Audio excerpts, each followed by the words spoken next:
Ekonomi Bisnis UMK. Oke. Keren banget ya. Alhamdulillah di sini aku dikasih kesempatan sama bidang hikmah dan juga BEM FEB UMK sebagai moderator kali ini gitu. Nah, oh ya teman-teman, mengenai ini ya, berbicara mengenai HAM gitu. Pasti hampir semua partisipan yang join di kegiatan diksi atau diskusi dan edukasi kali ini setuju bahwa setiap orang gitu kan di mata hukum itu semuanya setara tanpa ada diskriminasi etnis, agama, status sosial gitu kan, apalagi gender gitu, nggak ada. Tapi sadarkan semuanya kalau ternyata pada implementasinya gitu kan hukum ini masih agak jomplang gitu mengenai kesempatan orang-orang untuk merasakan haknya gitu, khususnya pada perempuan gitu kan. Kalau kita recap sebelum masuk ke tahun 2022 ya, kita recap di tahun ini 2021, ada berapa banyak sih kasus kekerasan seksual yang dialami oleh wanita? Banyak kan? Setuju nggak teman-teman? Halo? Ini aku ngobrol sendiri nih ya. Gimana teman-teman? Mungkin ada yang tahu nih beberapa case tentang kekerasan seksual gitu kan, yang akhir-akhir ini juga sempat viral di sosial media, khususnya ada yang warga Twitter di sini pasti tahu deh tentang salah satu kasus mahasiswa Unsri yang kena pelecehan oleh dosennya gitu ketika apa ya sedang bimbingan gitu ya. Oke, tanpa berlama-lama lagi, di sini kita ada dua pemantik yang luar biasa. Ada Kak Mutia Agustina. Halo Kak Mutia. Iya, halo Sandra. Oke deh. Nah, spoil sedikit ya teman-teman. Nah, Kak Mutia ini selain menjadi aktivis perempuan, dia tuh juga menjadi founder di ini Ruang Perempuan. Bener ya Kak? Ya, benar Sandra. Oke deh. Dan untuk pemantik yang kedua, ini ada Karini. Oke, Karini Marlina. Spoil sedikit, Karini Marlina ini juga seorang aktivis, tapi dia juga merupakan kreator dari @obrolin gitu. Mungkin untuk teman-teman gitu kan yang mau singgah ke Instagramnya ini _ruang perempuan gitu, ataupun ke ruang obrolin. Nah, hari ini kita mendatangkan dua founder dari dua ruang tersebut gitu ya. Oke, gimana nih? Aku apa ya? Kita diskusi santai aja sih kali ini. Dan juga ada Kak Mutia sama Karini ya, Kak. Jadi mungkin kita bisa Iya, mulai Sandra. kali ini ya. Sekarang mengenai masih adakah ruang HAM untuk puan? Oke. Nah, menurut sudut pandang kamu Tia sama Karini, sebenarnya apa sih yang menjadi permasalahan sehingga hingga saat ini gitu kan perempuan ini masih mengalami diskriminasi dalam segi mendapatkan hak mereka gitu kan ketika mereka menjadi korban pelecehan seksual gitu. Kenapa sangat apa ya kian hari itu makin marak gitu. Padahal hukum kita tuh sudah ini ya. Padahal untuk saat ini juga Permendikbud nomor 30 juga udah dikeluarin. Tapi kenapa kasus-kasus kekerasan seksual ini makin marak terjadi gitu? Iya, halo Sandra. Halo kamu ya? Iya, aku dulu Kak. Boleh kamu Tia dulu, boleh Karini dulu. Oh iya boleh. Aku izin nggak pakai video ya, takutnya kelempar. Oh iya. Terima kasih atas kesempatannya. Saya mau ucapin makasih dulu deh buat teman-teman yang sudah memberikan saya kesempatan untuk berbagi dengan teman-teman semuanya, ya berbagi pengalaman ya, berbagi pengetahuan juga mungkin karena selama ini memang ya saya beraktivitas di isu yang sama ya. tentang kekerasan terhadap perempuan dan di dalamnya ada kekerasan seksual gitu.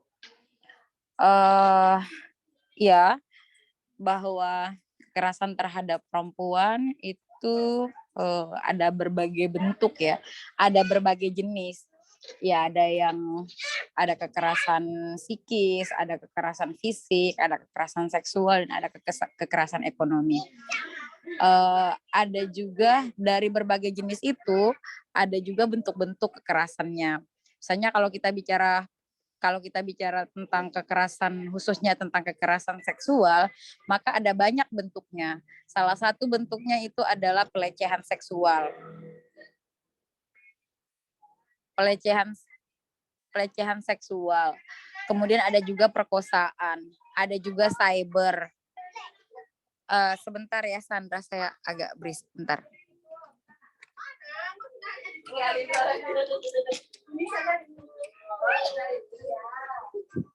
Halo.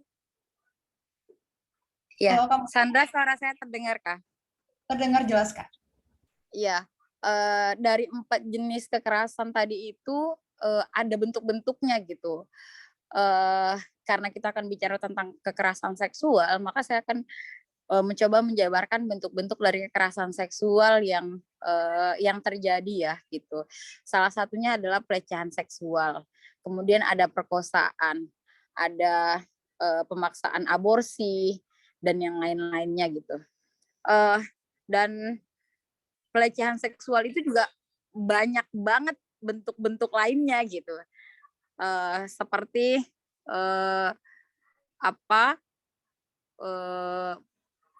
pelecehan seksual dengan dalam bentuk verbal gitu ya. Seseorang dengan maksud dan tujuan melecehkan, mengomentari tubuh perempuan atau yang berkaitan dengan seksualitas perempuan gitu. Misalnya pelecehan seksual. Mungkin kita pernah dengar kasusnya Baik Nuril yang waktu itu pernah sangat viral ya, gara-gara dia adalah korban tapi kemudian dia yang mendapatkan hukuman gitu. Mungkin ada teman-teman yang pernah dengar ya tentang kasusnya Baik Nuril. Nah, Baik Nuril ini kan kejadiannya waktu itu bahwa dia adalah guru di salah satu sekolah ya, kemudian atasannya menceritakan tentang perilaku seksualnya kepada korban ya, kepada korban yang pada akhirnya karena korban merasa itu adalah pelecehan gitu, kemudian dia melakukan rekaman ya sebagai bukti gitu bahwa dia mendapatkan pelecehan. Tapi pada prosesnya justru si Baik Nuril ini yang dilaporkan karena dia melakukan dijerat dengan penyebar luasan informasi informasi yang berbau pornografi karena ada transmisi dari korban kepada orang lain, transmisi rekaman ya, perpindahan rekaman itu kepada orang lain, akhirnya dia yang dijerat. Padahal sebenarnya si Baik Nuril ini adalah korban. Nah, Baik Nuril ini adalah korban pelecehan seksual secara verbal. Dia memang tidak disentuh ya, tidak disentuh secara fisik ya kan, tapi dia diceritakan tentang bagaimana seseorang melakukan hubungan seksual gitu, dan itu diceritakan kepada korban, dan korban merasa itu korban merasa tidak nyaman dengan itu dan tidak ada hubungannya dengan dia sama sekali. Kenapa kemudian dia harus diceritakan hal-hal seperti itu? Nah, pada akhirnya pada prosesnya justru si Baik Nuril inilah si korban inilah yang dipenjara sampai dia kemudian saya ingat betul dia meminta pembebasan ya terhadap presiden gitu, bahwa dibuktikan bahwa dia tidak bersalah gitu. Karena sebenarnya justru dia adalah korban. Nah, sementara pelaku ternyata tidak bisa dijerat secara hukum. Dia hanya dipecat dari jabatannya sebagai kepala sekolah. Kenapa dia tidak bisa dijerat? Yang jelas-jelas dia pelaku. Nah, maka di sini kita akan bicara sejauh mana sih pidana tindak tindak pidana yang dilakukan oleh pelaku ini kemudian diakomodir di dalam hukum gitu, di dalam hukum pidana kita gitu. Dan ternyata kekerasan seksual secara verbal yang dilakukan oleh pelaku terhadap korban ini ternyata tidak ada di dalam bentuk-bentuk kekerasan seksual yang dimaksudkan di dalam KUHP gitu. Jadi pelaku tidak bisa dijerat gitu. Mungkin nanti Kak Rini bisa banyak sharing ya soal hukum gitu ya. Jadi pada akhirnya, nah ini adalah salah satu bentuk KS, bentuk kekerasan seksual yang ternyata sangat berdampak terhadap kehidupan korban, tapi ternyata pelaku tidak bisa dijerat secara hukum gitu. Nah itu adalah salah satu contohnya salah satu bentuk kekerasan seksual. Kekerasan seksual yang bentuknya pelecehan seksual tapi dalam bentuk lainnya itu adalah pelecehan seksual secara verbal. Nah, kemudian muncul lagi kekerasan seksual dalam kurun waktu 5 tahun terakhir, muncul lagi bentuk kekerasan seksual di dunia maya atau yang kita sering sebut dengan cybercrime. Nah, kekerasan seksual di dunia maya terjadi bentuknya apa saja? Ternyata banyak. Ada yang kita kenal dengan revenge porn, kemudian ada juga yang lain-lain ya. Mungkin teman-teman nanti punya referensi masing-masingnya. Biasanya penyebutannya berbeda-beda. Tapi kekerasan seksual di dunia maya ini kemudian menyasar reputasi perempuan di dunia maya dan di dunia nyata. Ternyata kekerasan seksual yang terjadi pada kekerasan seksual yang terjadi di dunia maya tidak hanya berdampak terhadap kehidupan korban di dunia maya, tapi juga di dunia nyata ya gitu. Nah, ini adalah bukan bentuk terbaru sih, iya. Tapi kalau dibilang bentuk baru, iya ya. Artinya bahwa ketika semakin ditemukan bentuk-bentuk kekerasan seksual, artinya bahwa kekerasan seksual yang terjadi itu semakin kompleks ternyata gitu. Nah, dengan semakin banyaknya ditemukan kasus kekerasan seksual, bisa kemudian dapat ditafsirkan bahwa ternyata banyak kekerasan seksual yang terjadi. Banyaknya, apakah bentuknya dalam angka-angka? Ada kemudian yang diangkakan, ya. Ada kemudian yang diangkakan yang bentuknya itu misalnya, kenapa kemudian itu dalam angka? Karena kasus-kasus itu dilaporkan. Tapi ada nggak kekerasan seksual yang tidak dilaporkan? Banyak. Jadi ternyata meskipun kalau kita melihat angkanya terus meningkat. Nah, kalau saya coba mengingat ya bahwa kekerasan seksual yang menurut Kementerian Pemberdayaan Perempuan dan Perlindungan Anak itu dari Januari sampai November 2021 itu terjadi sebanyak 8.800 kasus kekerasan seksual. Itu yang tercatat. Nah, kemudian Komnas Perempuan juga mencatat bahwa dari periode Januari sampai Oktober 2021 itu terjadi 4.500 kasus. Bukan kasus ya, laporan yang masuk ke Komnas Perempuan. Nah, angka-angka ini mencerminkan bahwa ini adalah kasus-kasus kekerasan seksual yang dilaporkan, teman-teman. Ya, yang dilaporkan. Tapi akan sangat mungkin dan bahkan sangat mungkin bahwa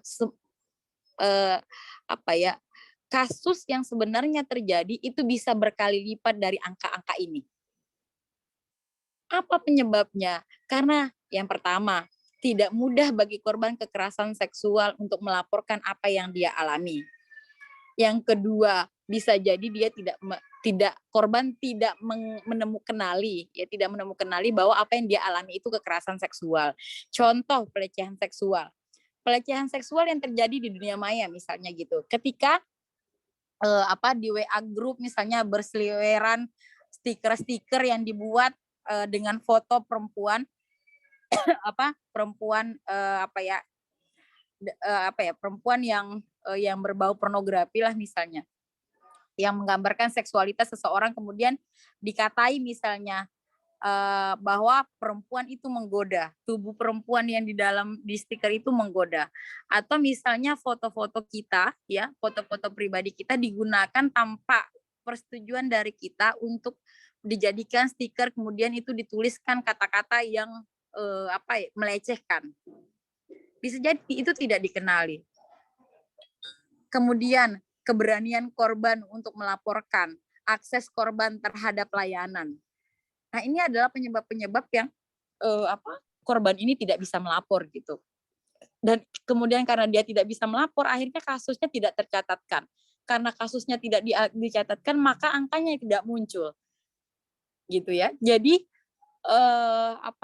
kalau kita melihat angka itu semakin meningkat ya, tapi pada faktanya kasus kekerasan seksual justru semakin meningkat. Jadi kalau kita bilang masih ada nggak sih ruang aman buat perempuan dari kekerasan seksual? Coba kita lihat, coba kita mengamati ya.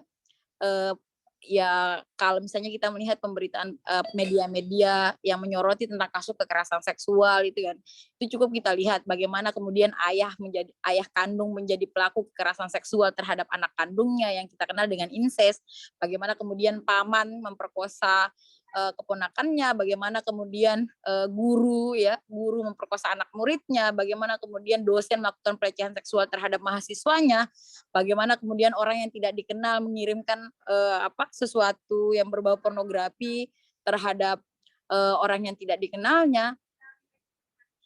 Jadi yang ingin saya katakan adalah bahwa siapapun bisa menjadi pelaku.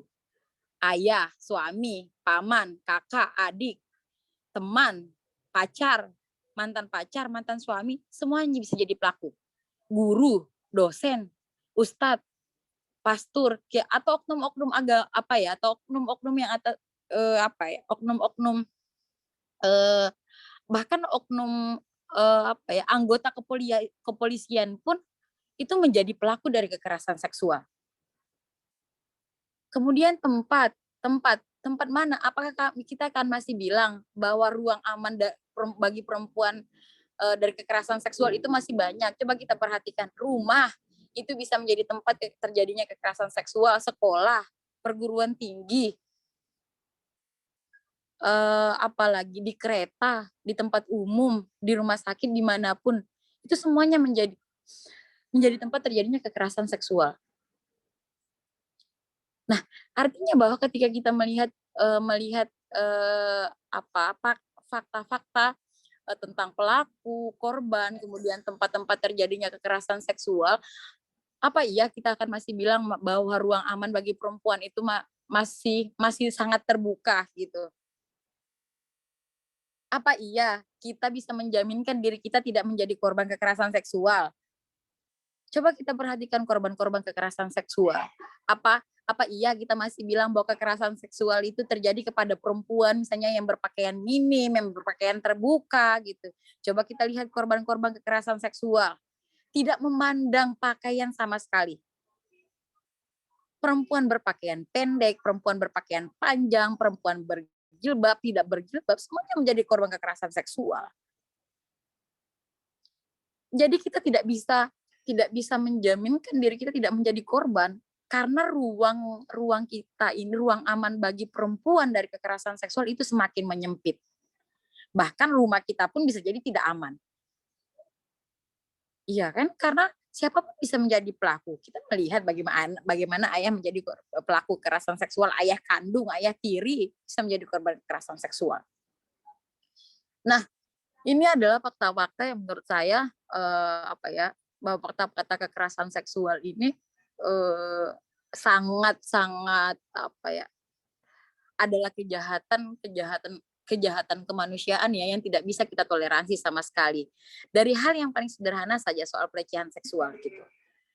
Nah, kemudian yang selanjutnya adalah kita bisa melihat dampak teman-teman semuanya. Dampak dari kekerasan seksual. Apa sih dampak-dampaknya? Nah, dampak terhadap korban ini yang sering kita abaikan ya ketika misalnya terjadi, kita tahu bahwa ada korban kekerasan seksual gitu ya. Ketika kita melihat korban beraktivitas seperti biasa, itu kita merasa bahwa dia baik-baik saja. Sebenarnya tidak, teman-teman. Karena kekerasan seksual ini berdampak terhadap psikis ya, juga berdampak terhadap fisik, berdampak terhadap ekonomi, dan berdampak terhadap seksualitasnya.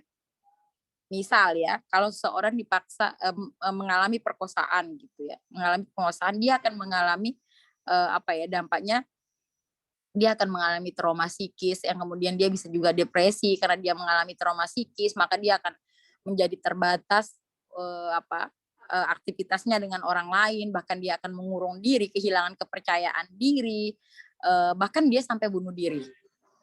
Yang kedua, organ seksual, hubungan seksual perkosaan itu meninggalkan luka seksualitas yang bisa berdampak terhadap sistem reproduksinya perempuan. Secara ekonomi, karena korban depresi, karena korban tidak bisa beraktivitas, maka sangat mungkin dia tidak akan bisa punya akses lagi terhadap ekonominya. Dia akan kehilangan pekerjaan, bahkan dia tidak akan mendapatkan pekerjaan. Belum lagi kalau kita bicara dampaknya secara sosial, teman-teman. Coba kita lihat bagaimana korban kekerasan seksual. Mereka mendapatkan pengucilan dari lingkungan sekitarnya, itu akan dianggap aib sehingga mereka diabaikan, dikucilkan. Dan mereka akan cenderung ketika situasi-situasi ini memburuk ya, situasi ini tidak terkendali dan kita tidak dan tidak ada keberpihakan terhadap korban, inilah yang menyebabkan korban bisa menyebabkan korban bunuh diri. Mungkin kita ingat ya kasus-kasus terbaru bagaimana korban yang meninggal di pusara bapaknya, ya kan? Kita bagaimana itu sangat tragis sekali. Saya sampai karena sudah sering mungkin ya berhadapan dengan kasus-kasus, jadi kadang-kadang kalau pemunculan kasus-kasus di media sosial itu sebenarnya apalagi kalau korbannya disebutkan, nah itu juga yang kadang-kadang membuat ketika ada korban kemudian disebutkan namanya gitu ya, disebutkan keluarganya, ini juga tidak berpihak kepada korban sebenarnya ya. Bagaimanapun korban ini harus dijaga identitasnya gitu. Nah, itu adalah dampak yang dialami terhadap korban. Lalu bagaimana dengan pelaku? Apakah pelaku selama ini sudah dijerat misalnya gitu? Apakah pelaku selama ini sudah ditindak pidana secara hukum? Apakah selama ini dia sudah dituntut bukan dituntut ya, sudah mengalami sudah mendapatkan ganjaran dari apa yang dia lakukan misalnya begitu. Oke, coba mari coba kita lihat saja kasus-kasus kekerasan seksual yang terjadi yang mungkin disoroti media. Tapi menurut saya begini, saya tidak ingin mengambil contoh-contoh dari yang di media, tapi mungkin saya akan menceritakan bagaimana pengalaman ya mendampingi korban dan bagaimana bagaimana tindakan hukum terhadap pelaku.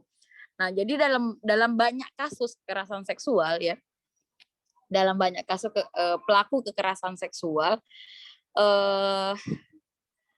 terutama pelecehan seksual, karena kalau perkosaan dan pencabulan itu dia ada di dalam KUHP, jadi dia bisa dijerat.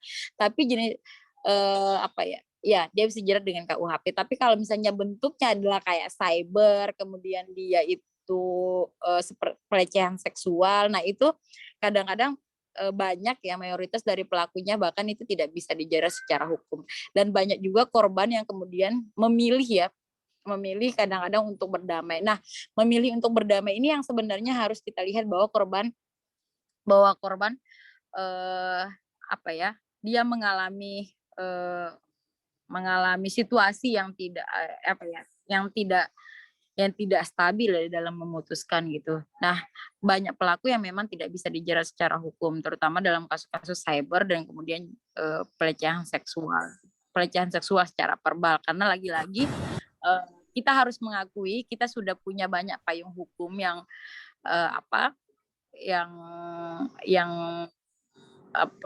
bisa dituntut untuk pelaku kekerasan seksual, tapi masih banyak juga kekosongan hukum yang tidak bisa mengakomodir semua jenis dan bentuk kekerasan seksual yang terjadi gitu. Nah, mungkin ini ya Sandra yang bisa saya sampaikan.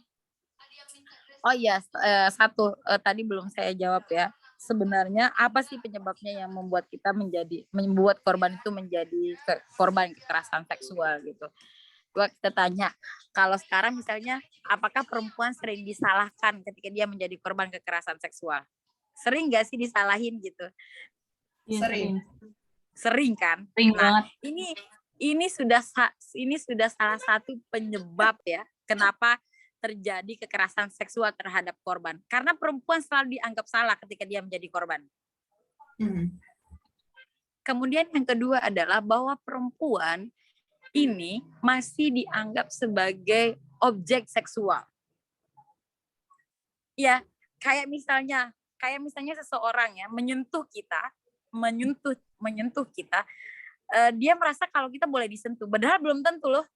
Mestinya dia bertanya, boleh nggak saya sentuh? Gitu.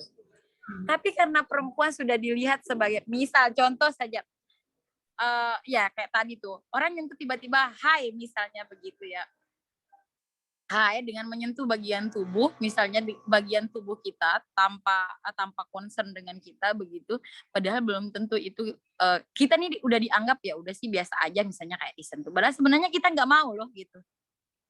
Kita nggak mau disentuh gitu, tapi karena kita dianggap kalau kita boleh disentuh di pikirannya mereka, di pikiran orang-orang yang menyentuh kita, jadi mereka menganggap kita sebagai objek seksual mereka. Nah, ada juga kondisi yang memperburuk itu. Yang memperburuk kondisi itu, misalnya seperti ini. Ada misalnya yang bilang, kok cuma disentuh doang, marah-marah misalnya begitu ya. Sering nggak kayak gitu? Ini sering banget nih. Kalau biasanya udah ngerasa deket banget dengan orang, misalnya tiba-tiba disentuh terus kita marah gitu. Nah itu tuh kayak dianggap, kok disentuh doang, kok kamu marah-marah gitu. Jadi kita tuh dianggap sesuatu yang misalnya sebagai objek mereka aja gitu. Objek yang bisa disentuh. Padahal sebenarnya enggak gitu. Tapi di dalam masyarakat kita itu dilanggengkan dan itu tersosialisasikan, kemudian itu dianggap hal yang biasa. Sehingga perempuan ketika menjadi korban kekerasan seksual pasti dianggapnya sama-sama mau. Oh, kamu sama-sama mau kok misalnya gitu. Padahal tidak selalu begitu. Nah, maksud saya dalam konteks kita melihat bahwa apa sih penyebabnya terjadinya kekerasan seksual itu, ya perempuan dilihat sebagai objek kekerasan seksual, sebagai objek dari seksualitas, objek seksualitas. Perempuan dilihat sebagai manusia yang tidak punya hak merdeka atas tubuhnya. Jadi kalau disentuh boleh-boleh aja gitu. Jadi perempuan dilihat sebagai perempuan dilihat bahwa dia tidak punya otoritas atas tubuhnya. Dia tidak bisa menentukan tubuhnya apakah boleh atau tidak misalnya gitu. Nah ini yang menurut saya menjadi fundamental banget ya dalam melihat kenapa perempuan menjadi korban kekerasan seksual itu. Karena kita dilihat sebagai manusia yang tidak punya hak ya, tidak punya hak penuh atas tubuh kita gitu. Terutama ketika kita berada di dalam relasi-relasi tertentu. Misal relasi pacaran misalnya begitu ya. Relasi pacaran nggak usah relasi pacaran deh. Ya boleh relasi pacaran aja deh karena deket kayaknya ya sama teman-teman mahasiswa relasi pacaran. Jadi misalnya ketika kita pacaran, jadi pacar kita atau nggak tahu bisa juga kita merasa bahwa pasangan kita itu sepenuhnya milik kita. Jadi apa yang dimiliki oleh pasangan kita itu adalah milik kita juga pasangannya. Karena kita terikat dalam relasi, padahal tidak begitu. Padahal dalam relasi ya setiap individu itu masih punya kemerdekaannya masing-masing. Nah, inilah yang membuat kadang-kadang karena sudah dianggap bahwa ketika menjadi sepasang kekasih, bahwa apa yang dimiliki oleh saya itu adalah milik apa yang dimiliki oleh individu masing-masing ini adalah menjadi milik bersama gitu. Lalu kemudian dalam prosesnya terjadi masalah. Nah, justru yang paling rentan menjadi pelaku itu adalah orang yang paling banyak tahu tentang kita loh. Pacar. Karena kita udah kasih tahu password kita kepada pacar kita, nanti dia bongkar-bongkar emailnya, dia buka-buka handphone kita, kemudian diambil foto-foto pribadi kita. Nanti kalau udah putus ngancem-ngancem. Nanti kalau udah putus dianya nggak mau putus, tapi kita mau putus, dia nggak mau, dia ngancem-ngancem. Nah, ini yang maksud saya, kita sebagai perempuan yang masih sangat rentan menjadi korban, sangat-sangat rentan menjadi korban. Ini kita harus pahami bersama bahwa kita ini perempuan itu kita punya otoritas atas diri kita sendiri. Punya otoritas atas tubuh kita sendiri. Kita yang menjaganya dan kita yang berhak memutuskan kita harus apa dengan apa yang kita miliki. Jangan jangan karena misalnya untuk pembuktian cinta lah, untuk pembuktian sayang lah, kemudian kita memberikan akses semuanya atas diri kita kepada pasangan kita. Padahal yang paling rentan menjadi pelaku itu adalah pasangan kita, orang yang tahu banyak tentang kita. Jadi kita perlu berhati-hati bahwa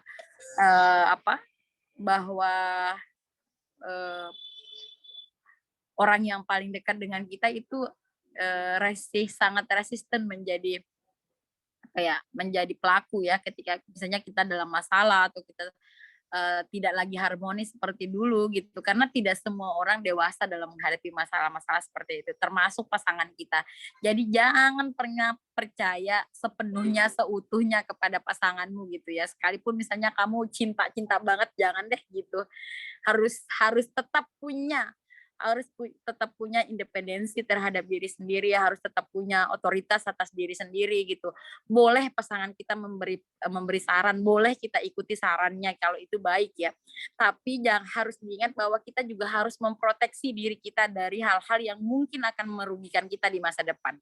Itu harus kita antisipasi, termasuk menjadi objek seksual dari pasangan kita. Mungkin itu Sandra yang bisa saya sampaikan. Terima kasih banyak atas kesempatannya. Mungkin nanti Mbak Rini juga bisa sharing. Makasih ya teman-teman. Oke, makasih ya Kak Gustina. Tadi sama-sama. Sandra jadi tahu nih ya, dari pemaparan Kak Mutia tadi gitu, Sandra jadi tahu bahwa bahkan menceritakan hal-hal seksual itu aja tuh udah termasuk pelecehan gitu ya Kak. Dan emang sih Sandra setuju bahwa emang mayoritas masyarakat kita ini gitu kan, apalagi kita kebudayaan ini patriarki banget gitu kan. Dan ada juga beberapa orang yang menganggap bahwa hal-hal seksual itu merupakan hal yang tabu, sehingga menutup beberapa masyarakat kita tuh menutup kepala mereka mengenai apa aja sih hal-hal yang merupakan yang hal-hal biasa itu dianggap sebagai bukan pelecehan seksual gitu, kayak diri kita yang wanita yang kayaknya tuh lumrah banget gitu kalau disentuh atau segala macam gitu kan, karena lagi ternyata masyarakat kita juga masih melihat wanita itu sebagai objek sosial, objek seksual gitu ya Kak. Oke, kalau untuk Karini nih, Karini apakah masih bergabung sama kita? Ya, ada. Terdengar suara saya? Terdengar kan? Ya. Oke, Karini bisa on cam nggak? Ini kalau sinyalnya agak jelek, kayaknya saya off cam juga ini. Kondisinya lagi hujan juga sih. Oh, tidak. Ya, nggak apa-apa. Untuk teman-teman yang lain juga diharapkan untuk on cam ya, karena ayo dong, pemateri kita aja tuh on cam gitu, masa kalian enggak sih gitu kan? Nah, aku mau melempar pertanyaan untuk Karini nih. Menurut Karini itu apa sih yang melemahkan hukum kita ini terhadap penegakan HAM bagi para wanita gitu? Ya, sebelumnya mungkin saya buka dulu ya, Mbak San. Bismillah, Assalamualaikum warahmatullahi wabarakatuh. Selamat malam, salam sejahtera untuk kita semua. Terima kasih sama teman-teman yang sudah berpartisipasi hadir di dalam diskusi kita malam hari ini, dan juga saya sangat kayaknya malam spesial ya, karena saya diundang oleh teman-teman dari BEM, BEM FEB dan juga PKIMM FEB kampus Perpu Hamka. Jadi dan satu kesempatan yang cukup luar biasa juga, mudah-mudahan nanti bisa bertemu di lain kesempatan, bisa ketemu langsung gitu ya. Walaupun hari ini kita bertemu secara online, mudah-mudahan tidak mengurangi esensi dari diskusi kita malam hari ini gitu. Dan tadi mungkin saya perkenalkan diri dulu, saya Rini Martina. Untuk hari ini saya sebagai ketua bidang Imawati ya, ketua bidang kalau di IMM itu ketua bidang keperempuanannya gitu ya, keperempuanan di Ikatan Mahasiswa Muhammadiyah, dan juga tadi sempat diperkenalkan juga oleh Mbak Sandra, juga saya aktif di beberapa organisasi lingkup Muhammadiyah, dan juga memang untuk hari ini cukup concern untuk mengawal isu-isu tentang keperempuanan gitu, khususnya mungkin di Ikatan Mahasiswa Muhammadiyah ya, khususnya di mahasiswa di ruang lingkup di kampus-kampus Muhammadiyah gitu ya, karena mungkin organisasi saya di Ikatan Mahasiswa Muhammadiyah.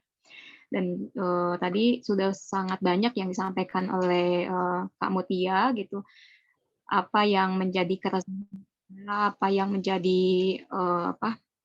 keresahan sampai hari ini yang belum terselesaikan mungkin ya. Dalam arti masih banyak hal-hal yang perlu kita selaraskan, apalagi misalnya kita berkaca kepada beberapa kasus yang terjadi, semakin hangat, semakin banyak juga ternyata isu-isu tentang kekerasan seksual ini nyata adanya gitu. Tadi sempat dibahas oleh Kamutia juga bahwa ya mungkin teman-teman sudah juga paham dan sudah cukup mengikuti beberapa berita atau misalnya beberapa kasus yang terjadi khususnya di ranah tempat kita belajar gitu ya, di kampus-kampus.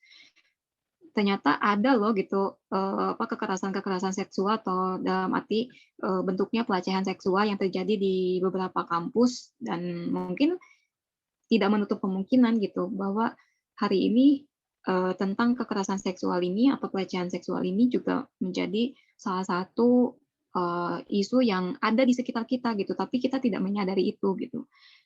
Dan saya harap sih tidak ada gitu ya, apalagi di kampus-kampus Muhammadiyah, di kampus-kampus yang sedang kita belajar di sana gitu. Semoga tidak ada dan teman-teman kita pun tidak termasuk di korban itu gitu. Dan apa yang menjadi apa tadi pertanyaannya Mbak Sandra? Saya ke Pertanyaan. Oke. Kak. Jadi pertanyaan itu sebenarnya apa sih yang melemahkan, apa yang menyebabkan lemahnya payung hukum, hukum dalam perempuan itu?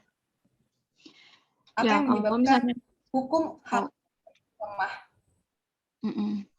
Misalnya tadi sempat dibahas gitu, ketika misalnya kita berbicara tentang kekerasan seksual itu kan sebetulnya banyak bentuknya ya.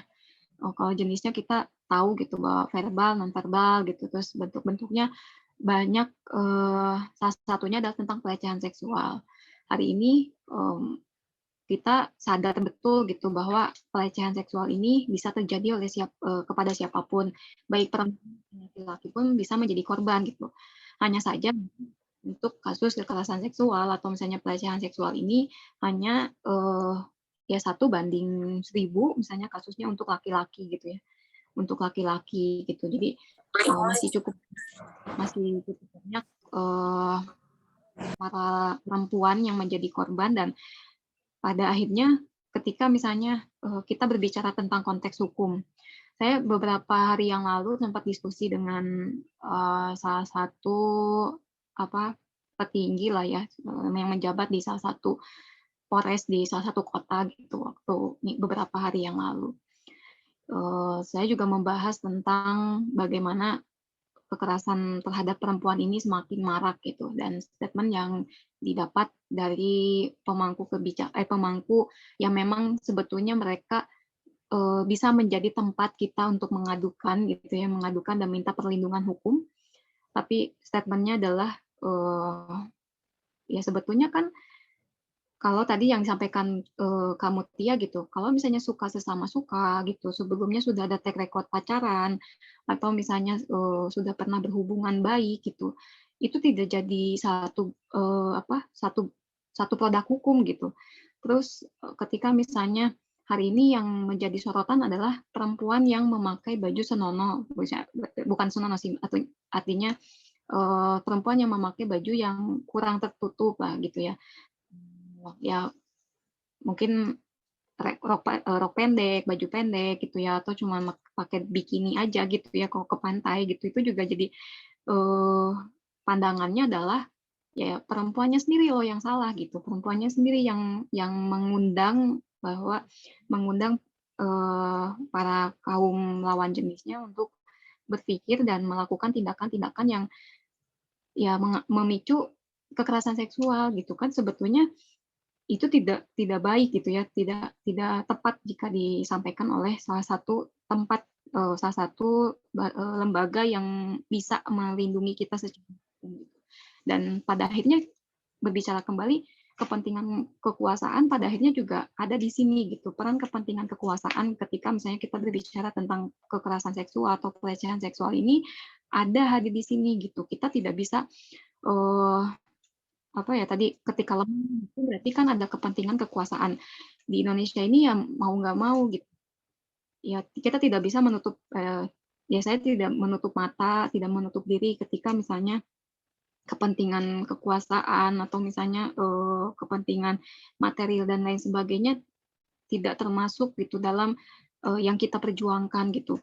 Ada satu kasus yang cukup menjadi sorotan gitu kan, beberapa kasus tentang kekerasan seksual akhirnya hilang ditimbun karena ya ketika misalnya di blow up ke media gitu, di blow up ke media sosial atau misalnya ke media berita-berita gitu yang ada di Indonesia, akhirnya yang kena siapa? Ya pemangku kebijakan yang berada di tingkat daerahnya masing-masing gitu.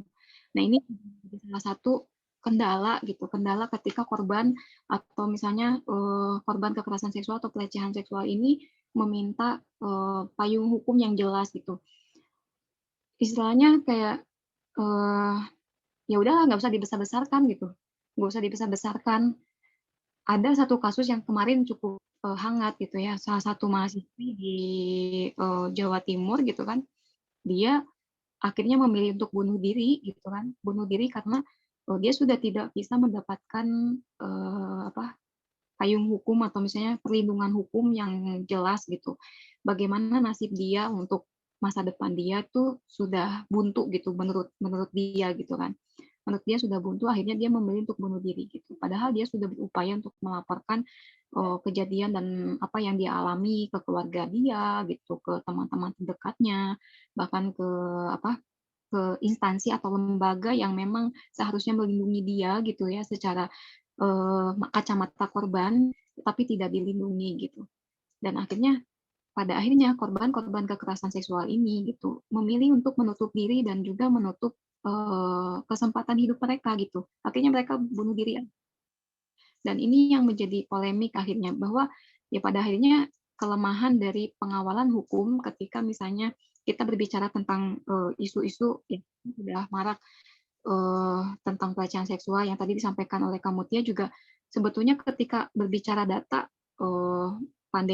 saat pandemi COVID-19 ini melanda Indonesia gitu, khususnya di tahun 2020 juga akhirnya kekerasan seksual ini meningkat gitu kasusnya. Meningkat dalam arti ternyata jadi disampaikan oleh Kamutia bahwa Komnas Perempuan ini mencatat di tahun 2020 ini ada sekitar 4.500 kasus untuk kekerasan perempuan gitu ya, yang itu korbannya adalah perempuan gitu. Itu sepanjang di tahun 2020 saat pandemi COVID-19. Sedangkan kenaikan ini gitu sebetulnya menjadi kenaikan gitu ya ketika misalnya di pandemi COVID-19 ini kita merasa bahwa kekerasan seksual ini meningkat, ya betul gitu. Karena ya kita tahulah ketimpangan, kesenjangan yang terjadi di masyarakat kita hari ini adalah masih ada tren budaya, masih ada budaya-budaya patriarki gitu. Walaupun misalnya ada yang berbicara ketika kita di Indonesia ini sudah mulai bias gitu ya untuk kesenjangan gender gitu. Ya betul gitu. Saya mengakui bahwa sekarang hak untuk perempuan mencapai mencapai cita-citanya untuk berpendidikan tinggi itu sudah mulai setara gitu ya. Saya katakan sudah mulai setara. Tapi apakah ini juga menjamin gitu ketika perlindungan yang memang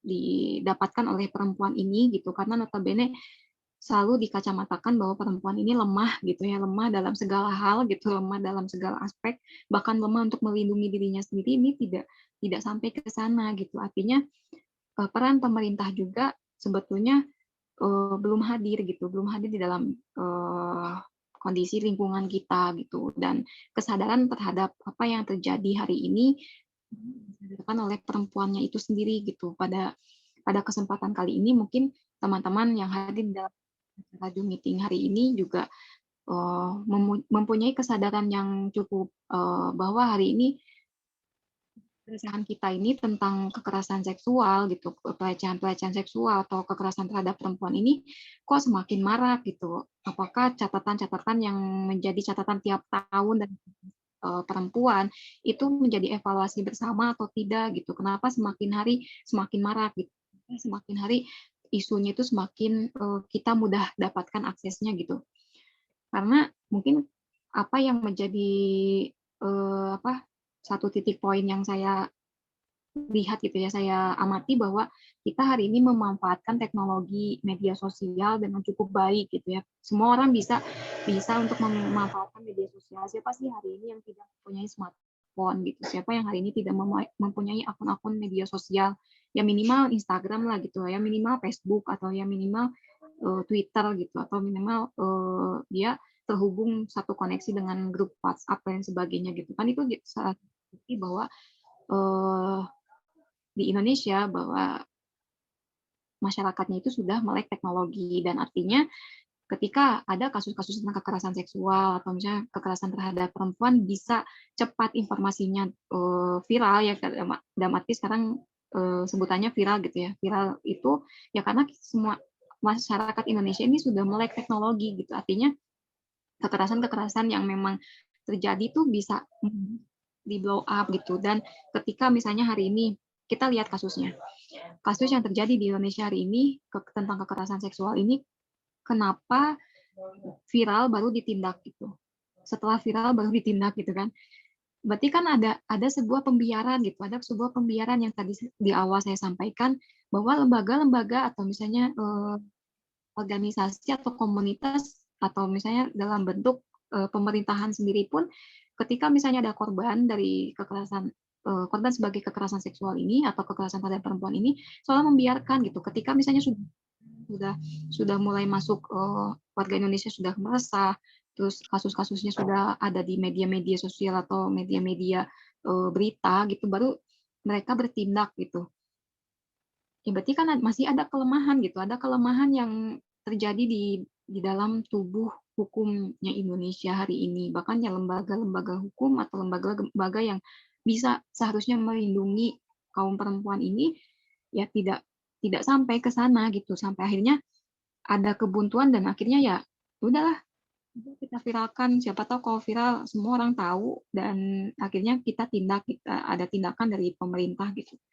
Dan mungkin kasus yang terjadi hari ini ya betul yang dikatakan oleh Kak Mutia tadi, ada kasus lain yang kita tidak tahu gitu.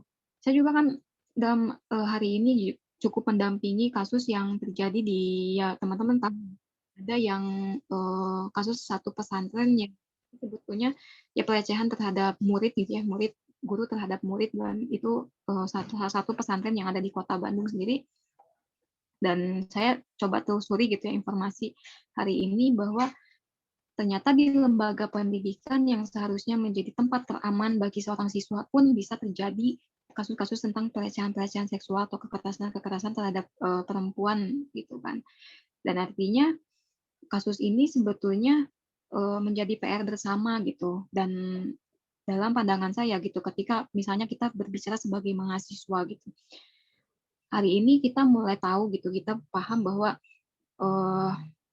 sudah ada yang namanya RUU polemik yang terjadi gitu ketika Kemendikbud gitu ya membuat satu regulasi yang cukup itu menjadi sorotan gitu ya, menjadi sorotan.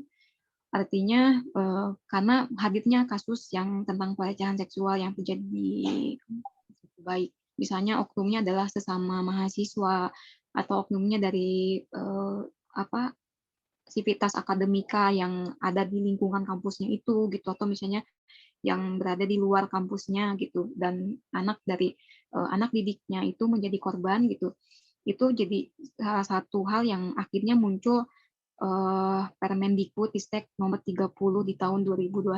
Tapi ini pun menjadi polemik gitu ya ketika hari ini kita berada di kampus, ya saya berbicara ketika kita berada di kampus Muhammadiyah gitu, kita juga memiliki keresahan yang cukup mengamati gitu ketika hari ini berbicara tentang Permendikbud Ristek Dikti yang nomor 30 tahun 2021 itu, bahwa gelombang keresahan ini menjadi satu hal yang cukup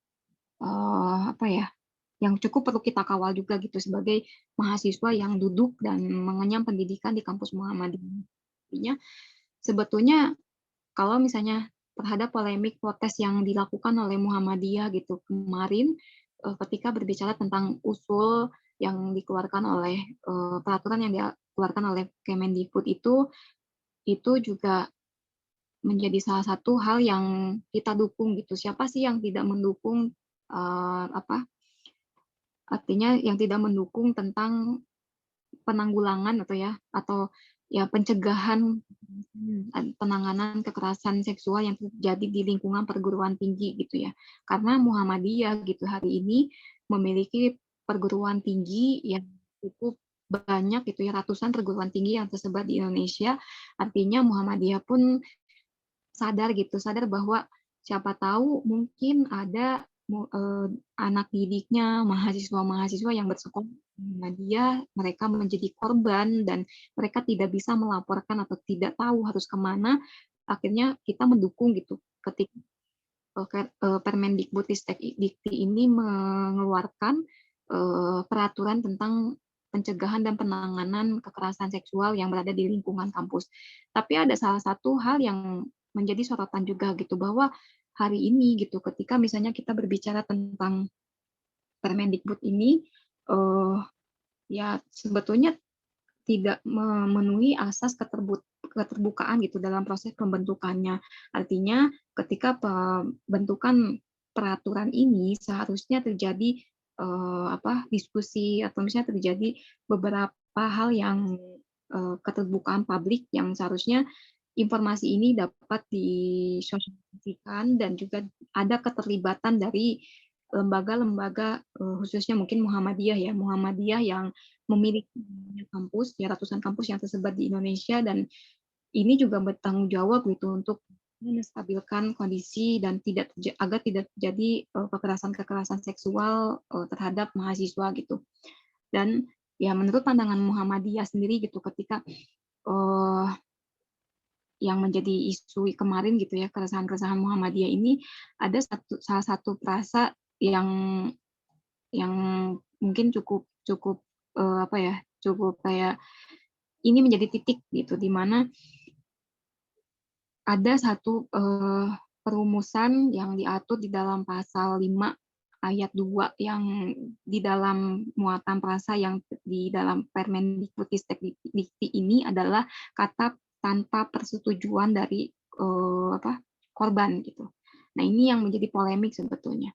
Concern adalah persetujuan gitu. Persetujuan korban yang sebetulnya berarti pada pandangan kita gitu sebagai mahasiswa gitu ya, khususnya di lembaga pendidikan Muhammadiyah yang notabene adalah lembaga pendidikan Islam gitu ya. Seolah-olah itu jadi melegalkan kalau misalnya ada persetujuan korban itu boleh dilakukan gitu. Tapi jika misalnya jika ada persetujuan korban dan si korban ini merasa dia akhirnya jadi kayak kok saya ngerasa kayak jadi ini ya kok saya kayak merasa dilecehkan, padahal awalnya kan dia juga sepakat gitu ya, suka sesama suka gitu ya, tadi ada hukum-hukum yang akhirnya ya ketika sesama suka itu tidak jadi produk hukum gitu kan. Nah ini yang menjadi titik poin gitu, faktor yang tadi di dalam salah satu pasal yang ada di dalam Permendikbudristekdikti ini ada salah satu frasa yang berkata bahwa tanpa persetujuan korban. Nah ini yang menjadi titik poin kenapa Muhammadiyah keras menolak gitu, karena ya seolah melegalkan zina gitu, seolah melegalkan seks bebas gitu yang ada di kampus gitu. Berarti artinya ketika sesama suka baik itu misalnya sesama angkatannya, sesama temannya, sesama sebaya atau sesama dari tenaga pendidik atau misalnya di luar tenaga pendidik ke mahasiswanya, jika sesama suka ya nggak masalah gitu. Nah itu kan sebetulnya ya nggak boleh gitu kan, nggak boleh ya, dalam Islam juga kita paham bahwa kita harus menjauhi yang namanya zina gitu, hal-hal yang bersifat mengantarkan kita kepada posisi zina itu ya nggak boleh gitu kan, sebetulnya itu yang kita pahami. Dan banyak hal yang menjadi catatan gitu bagi kita, khususnya Muhammadiyah gitu ya, pimpinan pusat Muhammadiyah, pimpinan pusat Aisyah terus mengawal bagaimana kepentingan ini hingga karena kita khawatir gitu, artinya khawatir ketika teman-teman bersekolah di sekolah Muhammadiyah gitu sebagai salah satu akademisi Islam gitu, ya khawatirnya menjadi korban aja gitu, menjadi korban yang memang ya tidak bisa dilindungi secara hukum gitu, tidak bisa dilindungi. Akhirnya kan ketika misalnya tidak bisa diselesaikan secara keluargaan kan hukum yang berbicara gitu kan. Nah, tapi pada akhirnya ya itulah yang menjadi hal titik poin kenapa kemarin-kemarin Muhammadiyah dan Aisyah cukup mengawal isu tentang Permendikbud yang nomor 30 ini ya, karena kekhawatiran itu yang menjadi faktor semoga nanti ke depannya di kampus-kampus Muhammadiyah tidak terjadi hal-hal yang tidak diinginkan, apalagi ketika misalnya berbicara tentang kekerasan seksual yang ruang lingkupnya di kampus gitu. Nah inilah yang ya kacamata sebagai seorang mahasiswa gitu ya. Kenapa hari ini hadirnya kekerasan seksual, kenapa banyak korbannya perempuan ya, karena minim informasi, minim yang namanya yang namanya pengetahuan tentang apa sih poin dari kekerasan seksual itu, apa yang menjadi jenis-jenis bentuk atau misalnya menjadi bentuk dari kekerasan seksual itu, perilaku seperti apa yang perlu kita lakukan ketika kita menjadi korban atau kita punya teman yang menjadi korban, itu jarang didapatkan gitu, jarang didapatkan oleh teman-teman gitu. Jadi pengetahuan itu tidak ada di dalam bangku perkuliahan, tapi teman-teman ya dapat dari diskusi-diskusi hari ini gitu. Dan yang melihat dari kasus yang terjadi di Kota Bandung kemarin gitu, di salah satu pondok pesantren, ya menyayangkan karena itu lembaga pendidikan. Dan saya pernah ditanya sama salah satu saat diskusi juga, kok kenapa sih orang yang tertutup gitu, tertutup bajunya gitu, sampai ya istilahnya sebetulnya tidak memicu untuk masuk ke ya dia memicu kekerasan seksual atau pelecehan seksual, kenapa masih bisa menjadi korban gitu ya, karena minimnya ilmu pengetahuan gitu, minimnya mereka eh, tahu apa sih yang menjadi bentuk, bagaimana sih ketika misalnya ada orang yang menyentuh bagian tubuh yang itu sensitif, itu mereka tidak tahu gitu. Dan ada satu kata atau kalimat budaya yang selalu diutarakan ketika saya mendapatkan keterangan gitu ya, keterangan dari salah satu teman saya yang cukup dia mendampingi kasus itu.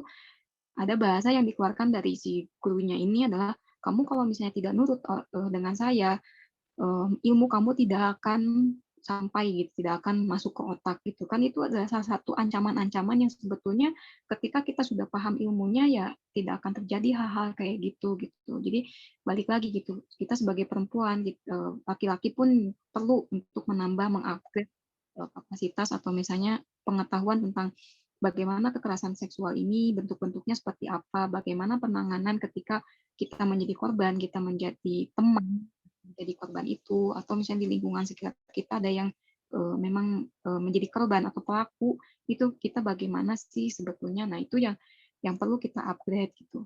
Ya mungkin itu dulu eh saya cukup panjang ya ngomongnya. Saya kembalikan ke Mbak Sandra. Oke. Oke, makasih Karini. Tadi Sandra sedikit ini ya menangkap sedikit mengenai apa sih yang melemahkan gitu kan?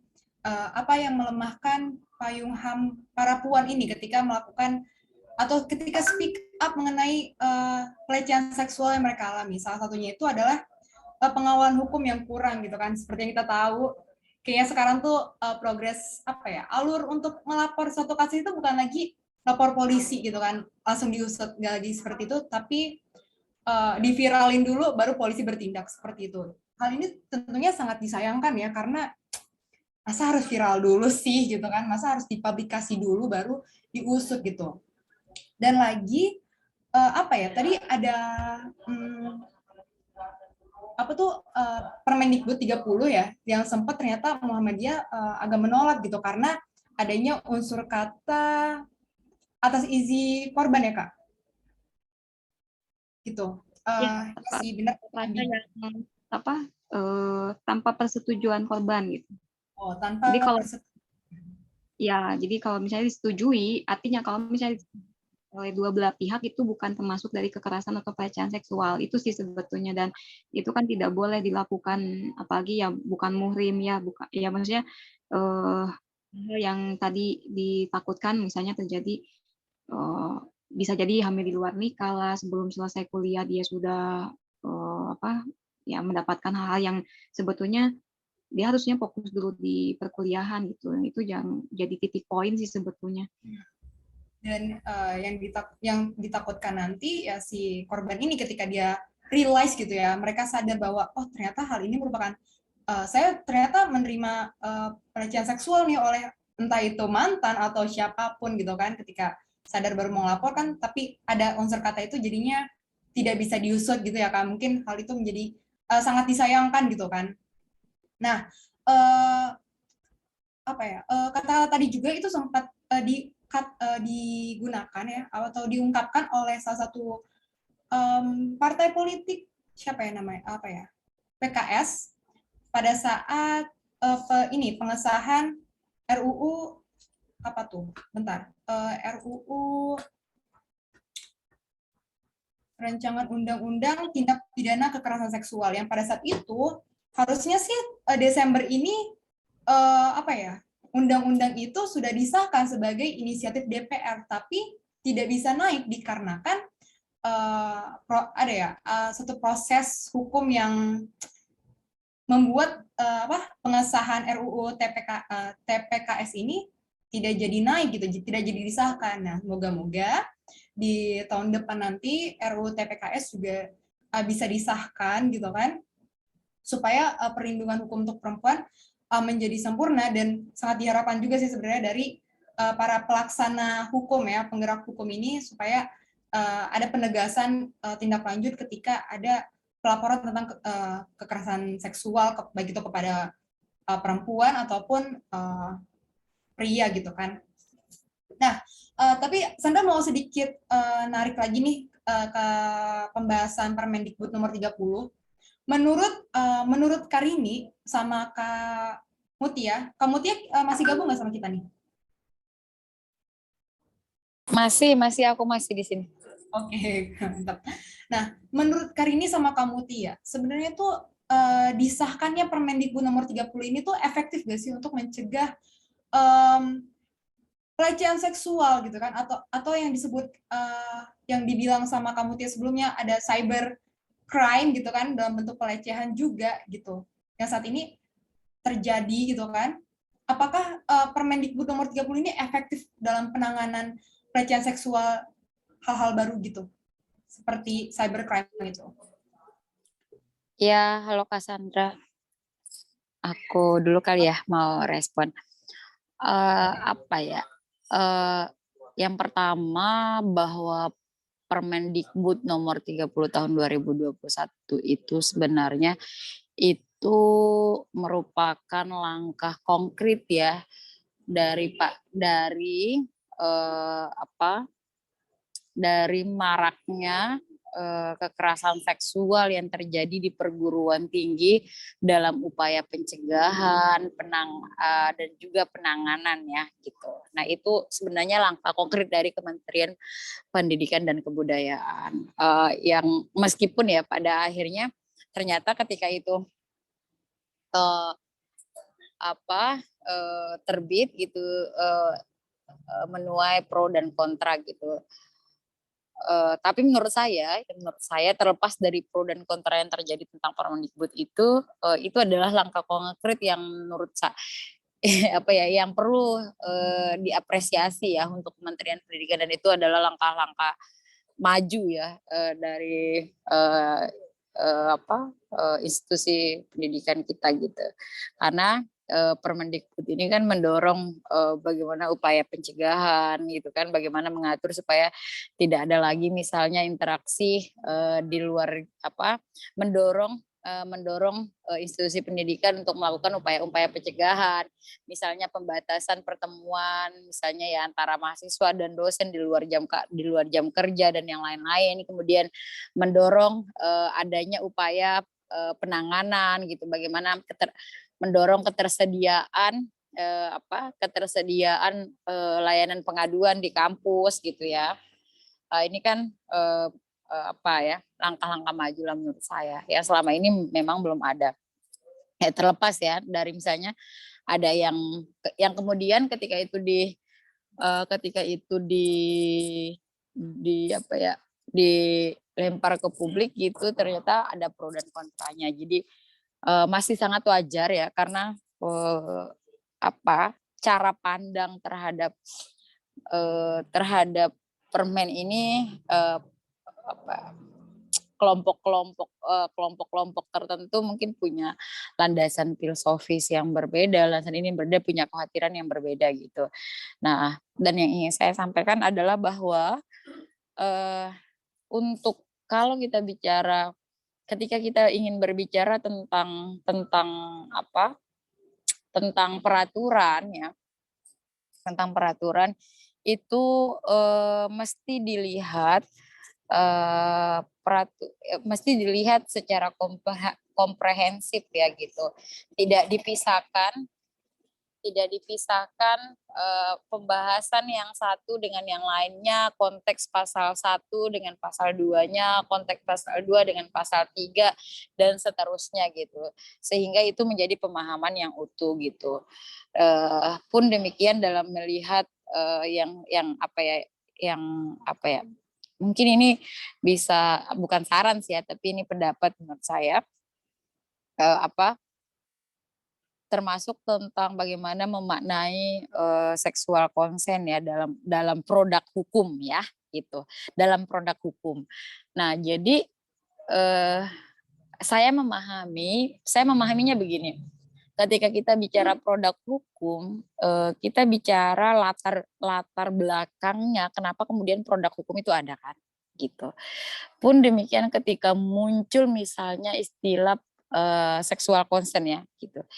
Nah, seksual consent ini kan latar belakangnya kenapa kemudian dalam peraturan itu muncul seksual consent adalah karena pada fakta-fakta kasus kekerasan seksual yang terjadi, ternyata banyak korban yang mengalami kekerasan seksual itu di bawah tekanan, di bawah ancaman, di bawah kesadaran gitu. Atau dia diiming-imingi sesuatu, dijanjikan akan dinikahi. Nah, kemudian karena fakta-fakta kasus itulah muncullah kemudian di dalam sebuah peraturan seksual consent itu gitu. Yang kemudian seksual consent ini ternyata mengundang banyak perspektif lain gitu ya, cara pandang lain, bagaimana mengundang cara pandang lain melihat makna seksual consent dalam produk hukum ini gitu. Tapi yang saya pahami bahwa produk hukum ini itu ketika dimunculkan seksual consent itu berasal dari fakta-fakta kasus ya, fakta-fakta kasus yang terjadi ya kan. Misalnya ada juga yang begini, dalam banyak bacaan juga ada yang begini, bahwa seksual consent itu sebenarnya bisa, misalnya misalnya saya memberikan persetujuan hanya boleh, misalnya saya boleh dipegang misalnya, tapi hanya dipegang di bagian ini, tapi tidak boleh dilakukan di bagian ini. Ketika saya memberikan persetujuan konsen terhadap satu hal, ketika dia melakukan dua hal dari konsen yang saya berikan, itu sudah melanggar konsen gitu. Pun misalnya ketika hari ini saya bilang, misalnya begini, karena lagi-lagi ya saya ingin bilang bahwa ini tuh berasal dari fakta-fakta kasus ya, gitu. Bacaan saya begitu dari fakta-fakta kasus, karena saya mengikuti ya beberapa kenapa kemudian seksual consent ini muncul gitu. Bahwa misalnya ketika hari ini saya memberi persetujuan, bukan berarti besok persetujuan saya masih berlaku gitu. Misalnya begini, misalnya gini, dalam posisi saya takut, misalnya, atau begini deh, atau gini, contoh, dalam sewaktu-waktu misalnya pasangan saya tiba-tiba secara refleks kemudian memegang saya, misalnya memegang tangan saya, misalnya begitu kan. Padahal saya belum memberikan persetujuan konsen, misalnya begitu. Ini dia memegang, tapi dalam kondisi itu saya tidak tahu saya harus ngapain, misalnya begitu. Kan reaksi kita itu kadang-kadang dalam kondisi kita tidak bisa. Nah, ada kayak shock gitu loh. Misalnya kita dipegang misalnya gitu. Kita kayak shock kan. Jadi kita nggak tahu mau ngapain, misalnya gitu kan. Jadi ketika itu terjadi, saya tidak bilang tidak, saya tidak bilang tidak, saya tidak bilang iya, misalnya begitu. Jadi saya diam aja, misalnya gitu kan. Nah, kemudian besoknya lagi dia apakah itu ketika begitu, ketika itu terjadi misalnya, apakah itu dianggap persetujuan atau tidak gitu kan. Padahal kita memberikan reaksi itu kita tidak tahu karena kita mau ngapain, ada shock gitu kan. Nah, contohnya kayak begitu. Kemudian besok itu terulang lagi misalnya gitu. Kita melakukan yang sama, apakah itu masih dianggap persetujuan atau tidak? Kita kan juga nggak tahu gitu.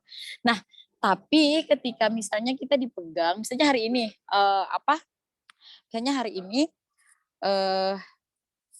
ketika dia memegang tangan saya misalnya gitu, oke, saya mengizinkan pegang, apakah itu berarti akan berlaku besok? Belum tentu loh gitu. Belum tentu.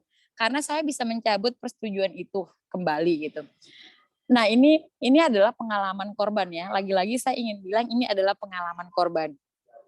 Ya misalnya kayak ada kekhawatiran tertentu, misalnya betul ketika kita kemarin pembahasan di Panja Panitia Kerja tentang rancangan undang-undang tindak pidana kekerasan seksual di Desember tahun lalu, itu ketika pandangan fraksi itu Panitia Kerja RUU TPKS itu kemarin melakukan bukan rapat paripurna. Itu rapat panja panitia kerja untuk melihat pandangan-pandangan fraksi apakah mereka setuju atau tidak RUU TPKS ini menjadi inisiatif DPR. Kita itu belum sampai, RUU ini itu belum sampai pada tahap menjadi undang-undang, belum sampai.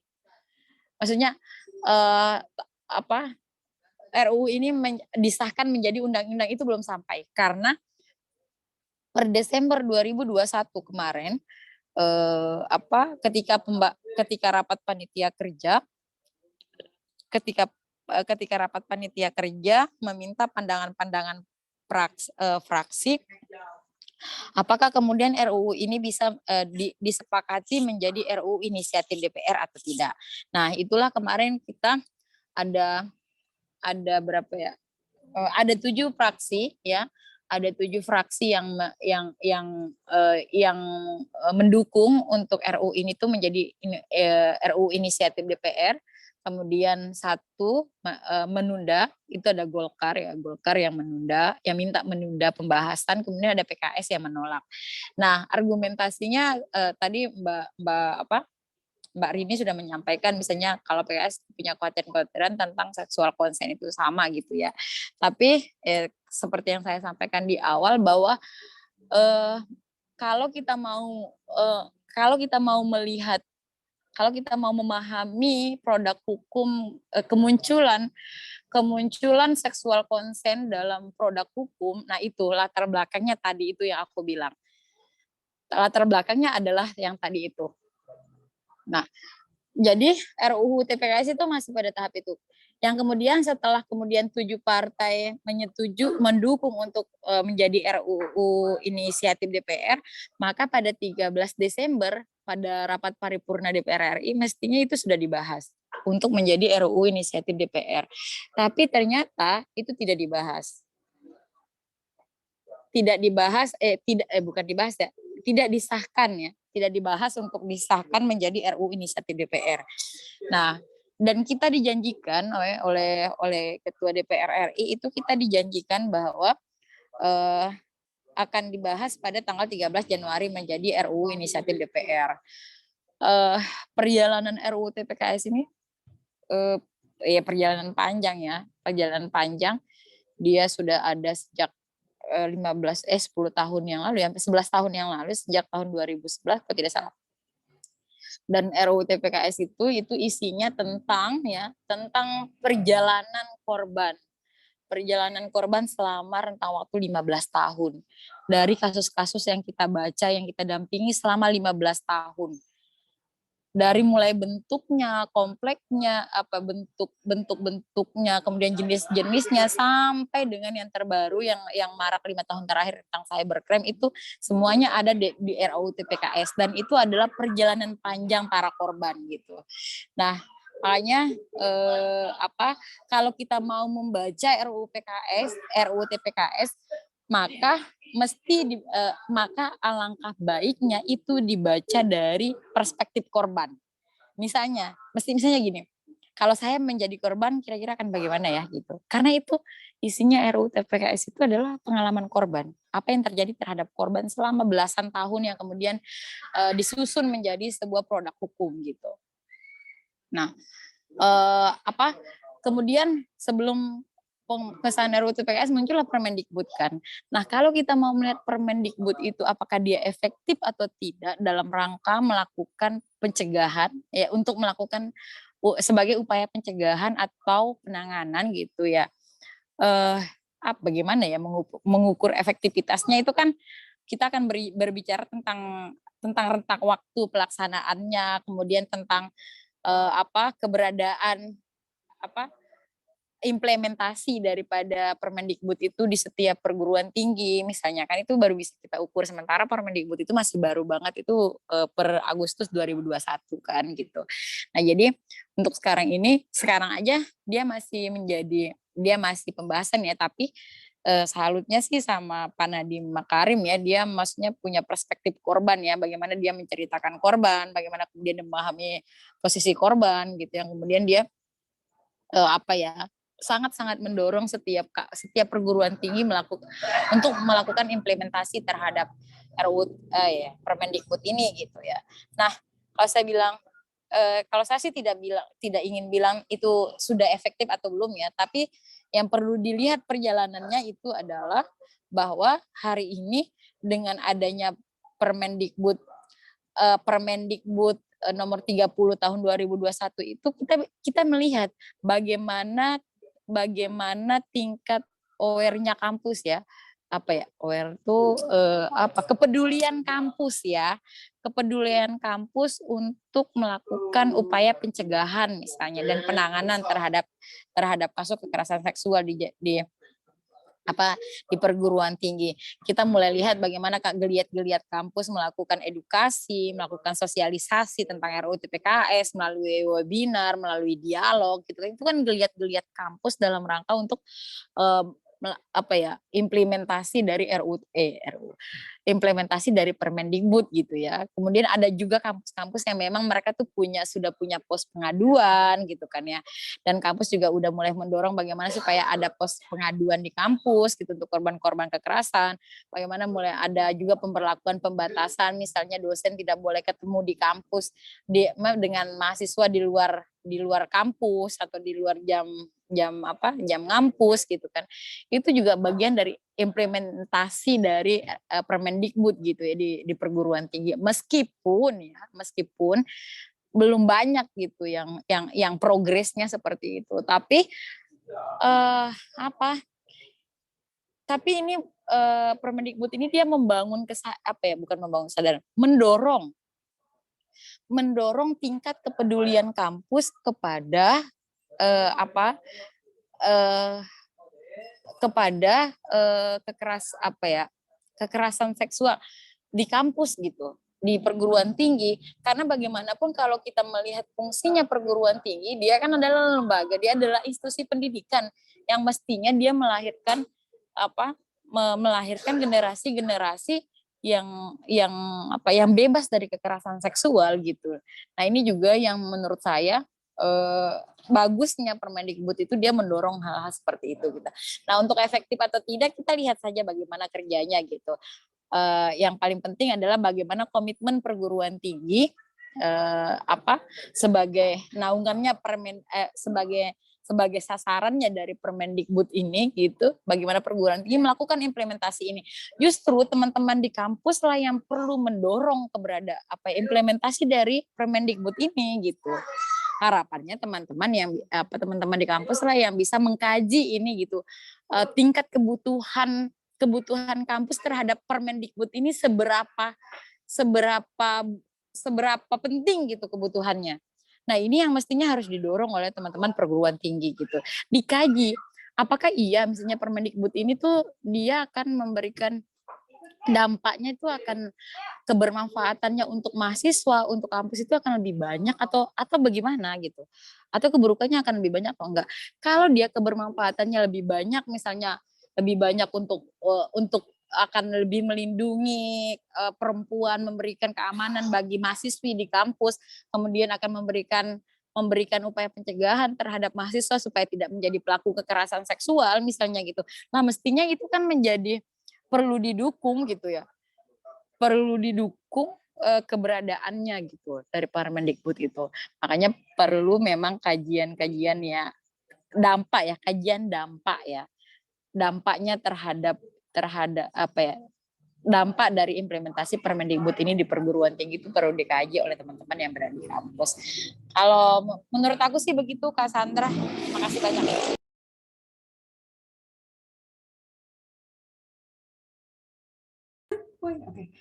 Oke, makasih Kak Mutia atas pandangannya. Ternyata bisa dinilai ya bahwa Permendikbud ini ya lagi sih aku setuju sama Kak Mutia belum bisa diukur kadar efektivitasnya karena lagi produk hukum ini nggak bisa dijalankan oleh satu pihak aja, lagi-lagi harus ada pihak-pihak yang terlibat, salah satunya institusi sebagaimana kita di kampus gitu ya, mungkin nanti teman-teman BEM atau IMM bisa berkolaborasi membuat suatu lembaga khusus untuk penanganan kekerasan seksual yang mungkin barangkali ada di kampus kita. Nah, mungkin nanti dari teman-teman yang lain juga bisa menjadi lembaga yang bisa mendampingi para korban kekerasan seksual di kampus ini gitu kan, supaya ada rasa aman gitu.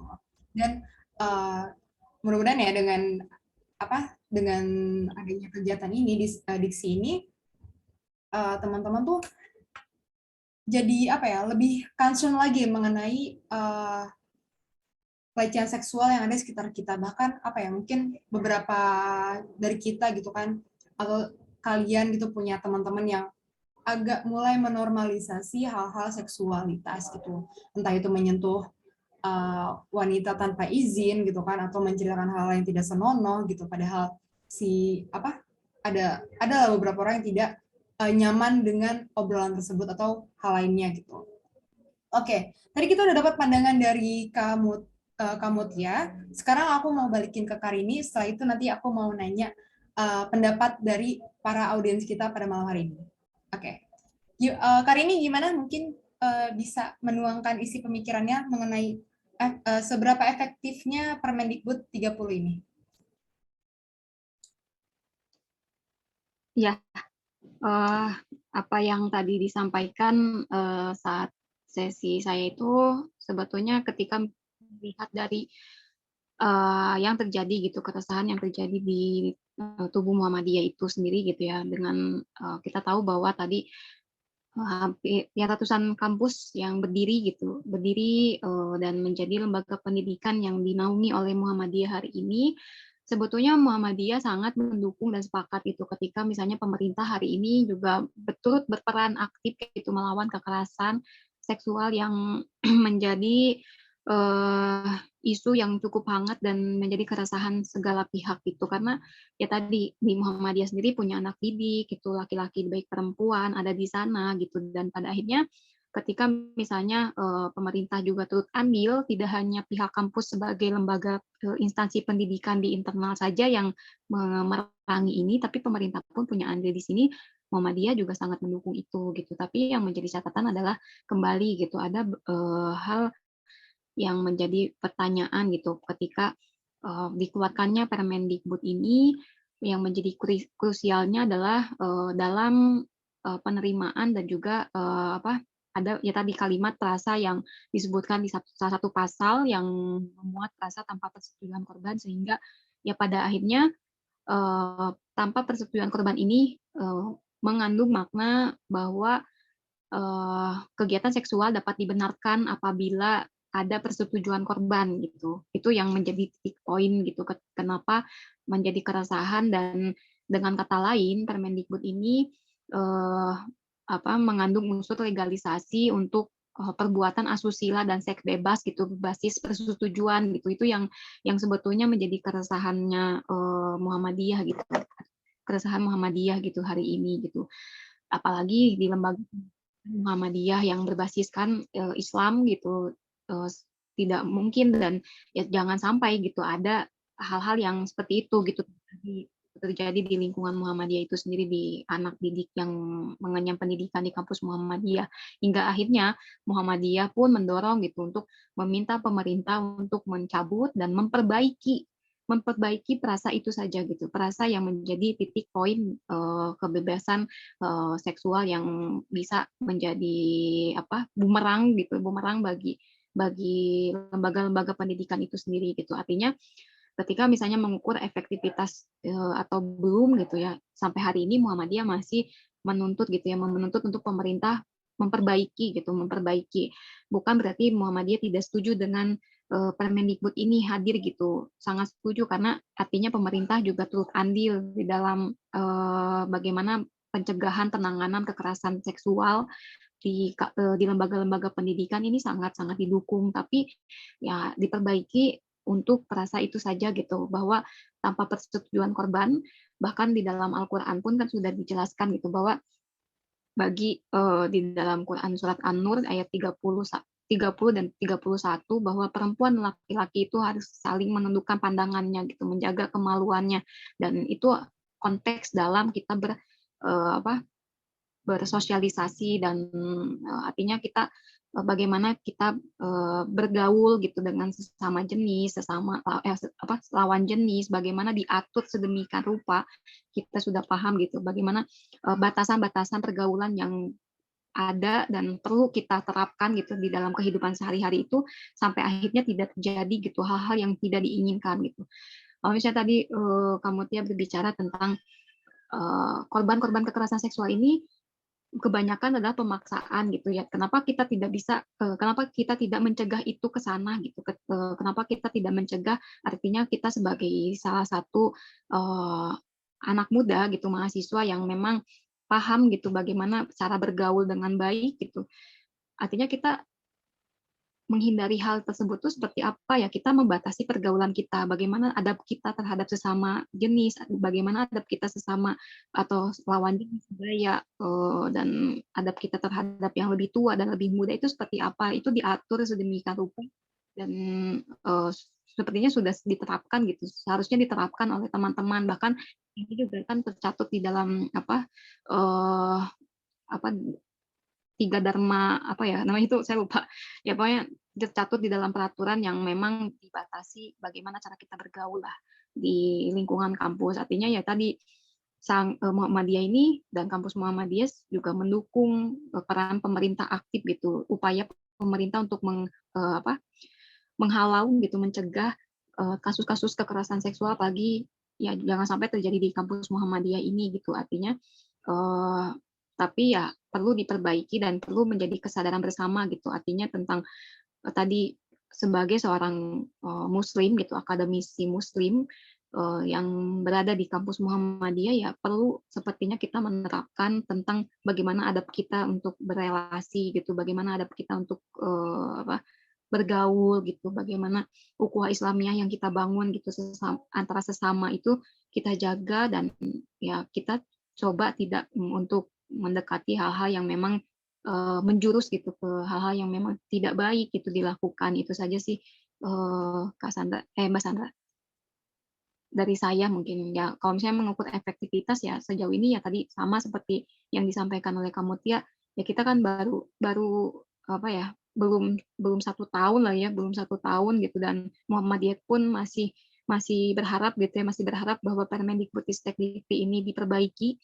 Artinya efektivitas atau tidak kita juga perlu andil di dalamnya gitu, bahwa lembaga pendidikan hari ini sudah harus membuat satu lembaga khusus gitu untuk menangani jika terjadi kasus-kasus pelecehan seksual di lingkungan kampusnya, atau misalnya bagaimana keterlibatan kolaborasi sinergi dari beberapa lembaga yang memang menjadi menaungi kasus-kasus seperti ini. Juga kayaknya kampus harus bekerja sama dengan lembaga-lembaga ini gitu, agar ya dapat disosialisasikan kepada mahasiswanya, kepada sivitas akademikannya gitu, bagaimana kejadian dan tentang isu kekerasan seksual ini marak terjadi, dan bagaimana penanganan dan menjadi pengetahuan bersama gitu. Dan ya pihak kampus juga perlu untuk melakukan kerjasama yang saya rasa yaitu cukup untuk membantu lah gitu di dalam penanggulangan dan pencegahan tentang kekerasan seksual yang ada di kampus. Itu sih. Oke, makasih Kak Rini yang udah memberikan pemikirannya juga gitu kan kepada kita semua. Oke, Sandra kayaknya bakal lempar ke audiens kita pada hari ini. Gimana teman-teman, ada yang mau berpendapat atau ada yang mau ditanyain nggak? Sejauh ini kita udah diskusi banyak juga ya, kita dapat ilmu banyak gitu kan mengenai konteks seksual konten seksual consent dalam hukum itu seperti apa gitu. Kita juga mendapatkan pandangan gitu kan, pandangan baru dari Karini dan juga dari Kak Mutia gitu kan. Kita bisa bilang Kak Mutia memandang secara generalnya dan Karini memandang dalam sudut pandang Islam gitu kan, dan juga ada unsur generalnya juga gitu. Jadi mungkin teman-teman ada yang tergugah nih pemikirannya. Ada yang mau berpendapat gak? Ini juga pada nggak on cam ya? Ayo dong teman-teman on cam. Oke, ada Kak Bilkis nih yang on cam. Gimana Kak Bilkis, apa mau berpendapat, beropini? Di sini kita buka ruang diskusi, jadi semuanya boleh banget nih bersuara gitu. Karena ini ruang bebas untuk berbicara. Gimana teman-teman, ada yang mau berpendapat? Bisa raise hand.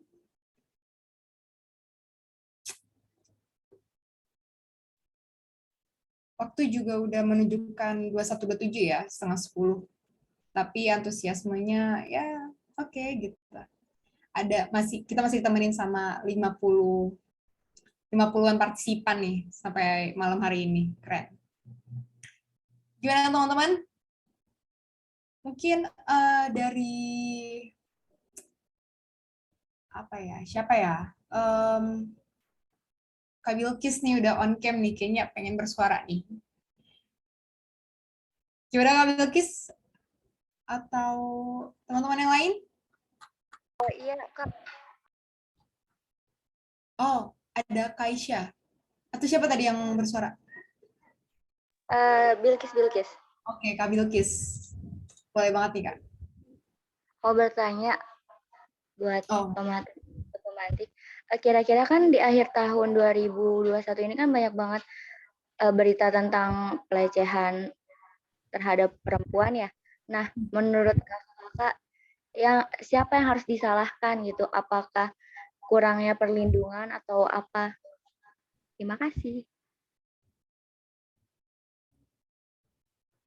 Oke. Tadi ada pertanyaan dari Kak Bilkis untuk dua pemantik kita malam hari ini, untuk Karini dan Kak Mutia, mungkin bisa berbagi pandangannya mengenai Siapa yang harus disalahkan dalam kekerasan seksual ini? Seperti itu nggak, Kak? Kak Sandra, aku mau menanggapi. Oke, boleh. Kamu Tia ya? Iya, yang jelas yang salah bukan korban. Itu yang pertama. Yang jelas yang salah adalah korban. Yang salah bukan korban. Yang jelas yang salah adalah pelaku. Itu yang pertama. Yang kedua adalah bahwa siapapun bisa berkontribusi terhadap terjadinya kekerasan seksual. Bahkan kita pun bisa apa ya, dengan misalnya contoh kenapa kita berkontribusi dalam terjadinya kekerasan seksual. Misal kita mendorong seseorang untuk untuk kehilangan kepercayaan diri atas otoritas tubuhnya atau atas kondisi fisiknya. Misal ya, bisa contoh. Kita contoh nih. Misalnya ada teman kita yang pakai baju pendek misalnya gitu, kemudian dia terlihat seksi misalnya, kemudian kita bilang, wow, kamu sangat menggoda para laki-laki misalnya begitu, badanmu seksi banget, itu udah masuk pelecehan seksual. Dan kita menjadi pelaku di situ. Jadi siapapun bisa berkontribusi terhadap terjadinya kekerasan seksual yang entah apapun bentuknya ya. Kemudian yang kedua adalah lingkungan sosial kita. Lingkungan sosial kita bisa berkontribusi terhadap terjadinya kekerasan seksual. Misal contoh sederhananya ya, kalau misalnya lingkungan sosial itu, misalnya ketika ada orang yang berbeda, misalnya si A berbeda cara memakai, cara merawat dirinya misalnya begitu, cara merawat tubuhnya dengan orang lain, kemudian dia akan dicemooh bahwa dia melakukan misalnya dia akan dibilang bahwa dia cewek seksi, dia akan dibilang nanti akan menjadi pelakor, itu juga kekerasan seksual yang tanpa kita sadari ya, karena itu merujuk kepada seksualitas seseorang, ketubuhan seseorang gitu. Kemudian yang selanjutnya itu produk hukum kita itu masih sangat lemah, bukan sangat lemah ya. Produk hukum kita belum banyak mengakomodir jenis-jenis dan bentuk-bentuk kekerasan seksual yang pada akhirnya ketika terjadi kekerasan seksual, korban tidak mendapatkan hak atas upaya penanganan, atas upaya pemulihan gitu, dan juga tidak banyak pihak kemudian yang terlibat dalam upaya pencegahan. Misalnya di setiap bagaimana kemudian di instansi pemerintah, setiap kantor itu punya upaya-upaya untuk mencegah terjadinya kekerasan seksual dengan apapun itu ya, dengan sosialisasi kah, dengan edukasi kah, dengan membentuk pos pengaduan kah, dan yang lain-lain gitu. Dan itu berkontribusi terhadap terjadinya kekerasan seksual gitu. Produk hukum yang lainnya misalnya kalau itu kita bicara upaya pencegahan yang mestinya semua pihak itu terlibat, mulai dari masyarakat, pemerintah, kemudian komunitas-komunitas, mestinya semua mereka terlibat dan punya kepedulian dalam bagaimana melakukan upaya pencegahan. Tapi lagi-lagi karena produk hukum kita dan itu tidak mendorong mereka terlibat dan punya kepedulian terhadap terjadinya kekerasan seksual, jadi kita abai. Jadi banyak orang yang mengabaikan terjadinya kekerasan seksual dan mereka berkontribusi dalam terjadinya kekerasan seksual. Lemahnya produk hukum kita atau masih sedikitnya produk hukum kita yang mendorong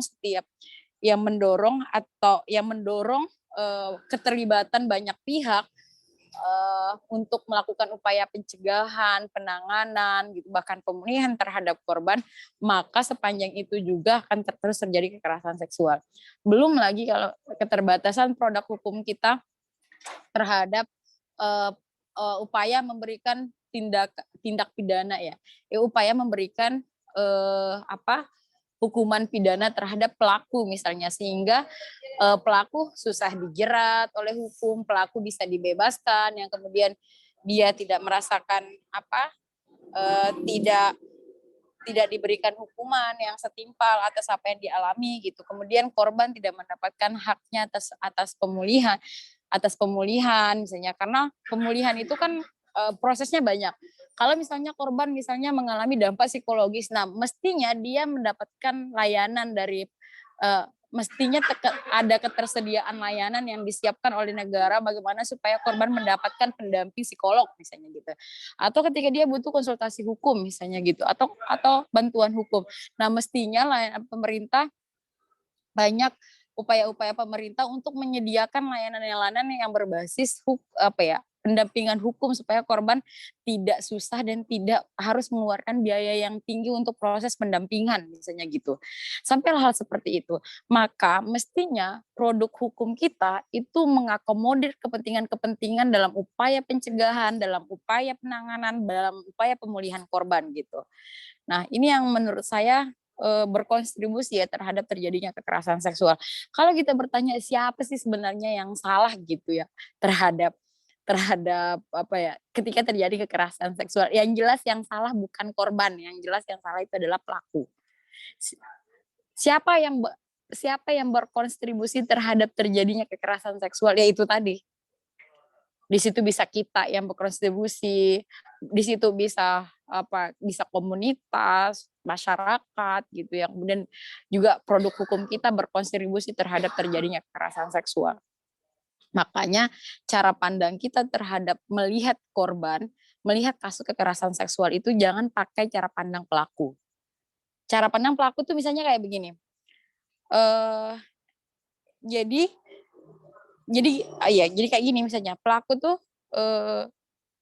karena dia merasa ada sesuatu yang misalnya ada barang di situ, seperti pencuri, ada barang di situ, dan di barang itu tuh nggak ada orangnya, dia nggak tahu siapa yang, dia tahu ada yang punya tapi dia ngambil gitu, padahal bukan barangnya dia. Sebenarnya apapun barangnya kan nggak boleh diambil karena dia tetap mencuri kan, berarti tetap dia dong pelakunya, iya kan? Jadi pun begitu kekerasan seksual, karena perempuan dianggap objek seksual, dianggap bahwa dia itu tidak punya otoritas atas tubuhnya gitu. Jadi dia kalau misalnya mau dipegang, mau diapakan itu bebas menurut dia gitu. Tapi yang kemudian akan disalahkan itu adalah si korbannya. Karena dianggap bahwa korban memberikan permisi, akan dianggap bahwa korban itu berpakaian tidak layak gitu. Jadi itu dianggap bahwa yang salah itu adalah korban gitu. Makanya kita harus berdiri dengan cara pandang korban. Cara pandang korban itu yang bagaimana? Bahwa korban ini punya setiap orang, setiap individu itu dilahirkan utuh atas dirinya sendiri. Kepemilikannya itu hanya kepada Tuhan, dan itulah yang dimaksud dengan tauhid dalam agama ya.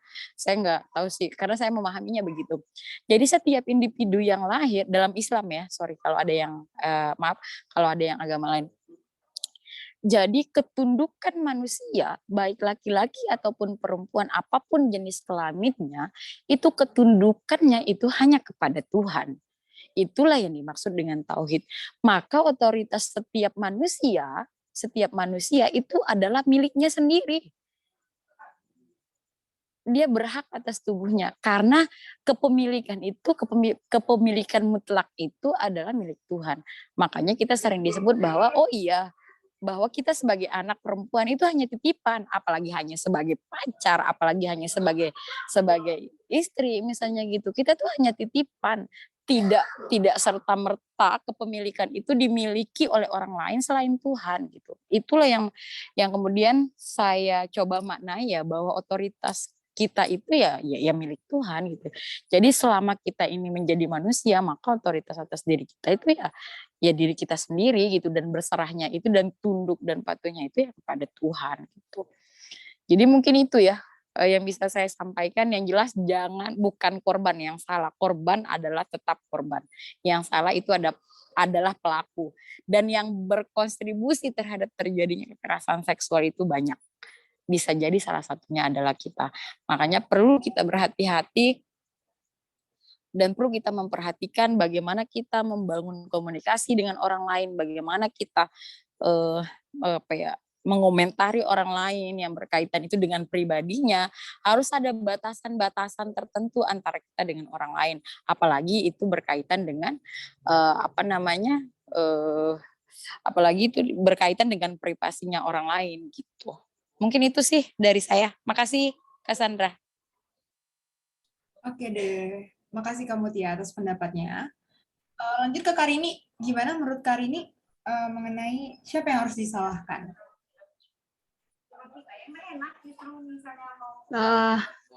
Mungkin cukup jelas ya yang disampaikan oleh Kak Mutia tadi gitu. Jadi kayaknya itu udah habis juga sih. Jadi saya juga cukup sepakat dengan apa yang disampaikan oleh Kak Mutia bahwa ya yang ya kamu nyalahin ya jangan nyalahin korban gitu, itu aja sih intinya. Dan bagaimana keterlibatan kita untuk menjadi seseorang yang paham dan kalau misalnya ada korban kita cukup untuk memberikan support gitu, tapi mungkin bisa kita bantu mendengarkan dia, terus kita juga coba untuk melakukan hal-hal yang perlu kita lakukan, misalnya menghubungkan dia ke lembaga yang memang bisa menangani dan bisa membantu kita untuk kasus-kasus seperti ini. Dan semoga ya korban-korban hari ini yang menjadi korban kekerasan seksual ini ya masih banyak sih stigma negatif ya dari masyarakat ketika menjadi korban itu, mereka istilahnya di aib gitu ya, tadi disampaikan oleh Kak Mutia juga sama, ya masih banyak yang jadi korban malah jadi aib, akhirnya malu ketika mengungkapkan apa yang menjadi ketakutan dan yang harusnya dilindungi malah tidak terlindungi dan memilih jalannya sendiri. Itu sih kalau dari saya ya tadi sudah cukup dibahas dan cukup lengkap oleh Kak Mutia. Itu aja sih. Oke, makasih ya Karini atas pendapatnya. Ternyata dari dua pemantik kita ini pemikirannya tidak jauh beda nih, Kak Bilkis. Jadi gimana Kak Bilkis? Apakah sudah cukup atau masih ada yang mau tanyakan lagi?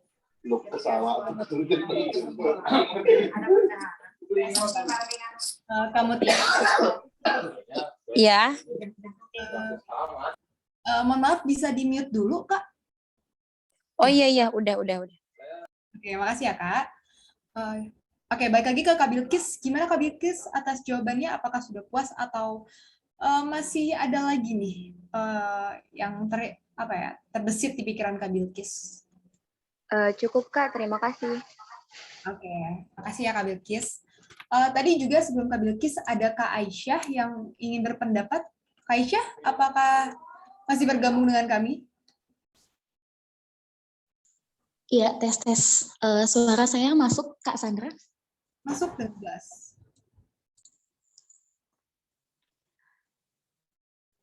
Iya, baik. Mbak dan salam. Sebelumnya saya sudah menyimak dari awal gitu ya, diskusi dari kakak materi dan juga dari teman-teman yang lain gitu, perihal kekerasan seksual ini gitu. Di sini saya hanya mau berpendapat sih Kak, kalau dari sudut pandang saya gitu ya, terkait Permen Kemendikbud nomor 30 tentang kekerasan seksual ini gitu ya Kak. Sebenarnya kenapa hal ini menimbulkan banyak perspektif? Ini tergantung bagaimana seseorang ini menempatkan sudut pandang. Contoh, kalau misalnya kita menempatkan di posisi dari aspek agama, yang namanya zina itu maupun ada persetujuan maupun tidak tetap haram. Wala taqrabu zina innahu kana fahyatan wasana sabila, dan janganlah engkau mendekati zina. Sesungguhnya zina itu adalah perbuatan yang keji dan juga mungkar. Jadi kalau misalnya kita menempatkan posisi kita, menempatkan sudut pandang kita dari segi agama terhadap permen yang sudah disahkan, yakni bolehnya melakukan hubungan seperti itu dengan tanda kutip atas persetujuan, maka kita akan mengharamkan. Kita akan menjudge, kita akan langsung bilang bahwa salah tetap salah. Tapi kalau misalnya kita menempatkan diri pada sudut pandang lain, yakni yang rasional gitu kan, yang tidak mengaitkan dengan aspek agama, gitu kan, yang penting ada konotasi atau diksi kata. atas persetujuan gitu kan, maka diperbolehkan gitu kan, selama tidak ada yang namanya keterpaksaan gitu kan. Nah, kalau dari saya, kesimpulan yang saya dapat adalah dari sudut pandang saya bahwa sesuatu yang sudah dibuat oleh pemerintah, kebijakan yang sudah disahkan oleh pemerintah gitu kan, mungkin mayoritas masyarakat ada sebagian yang pro, ada juga yang kontra.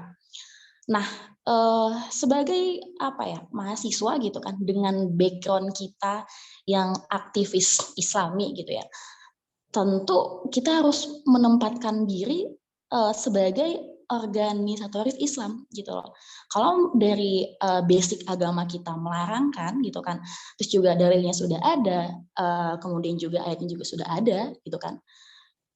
Menurut saya ya kita harus menempatkan pada posisi yang sudah pada tempatnya, ini pada aspek agama. Namun apa ya, bukan berarti kita mewajibkan yang bukan basic agama kita gitu kan untuk menyetujui apa yang kita setujui.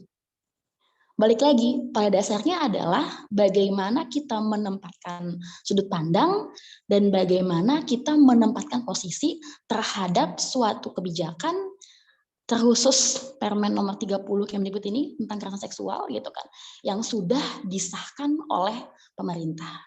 Seperti itu sih Kak Sandra dari sudut pandang saya ya terhadap tema malam ini gitu yang berhubungan dengan kebijakan pemerintah yang sudah disahkan gitu. Terima kasih Kak Sandra.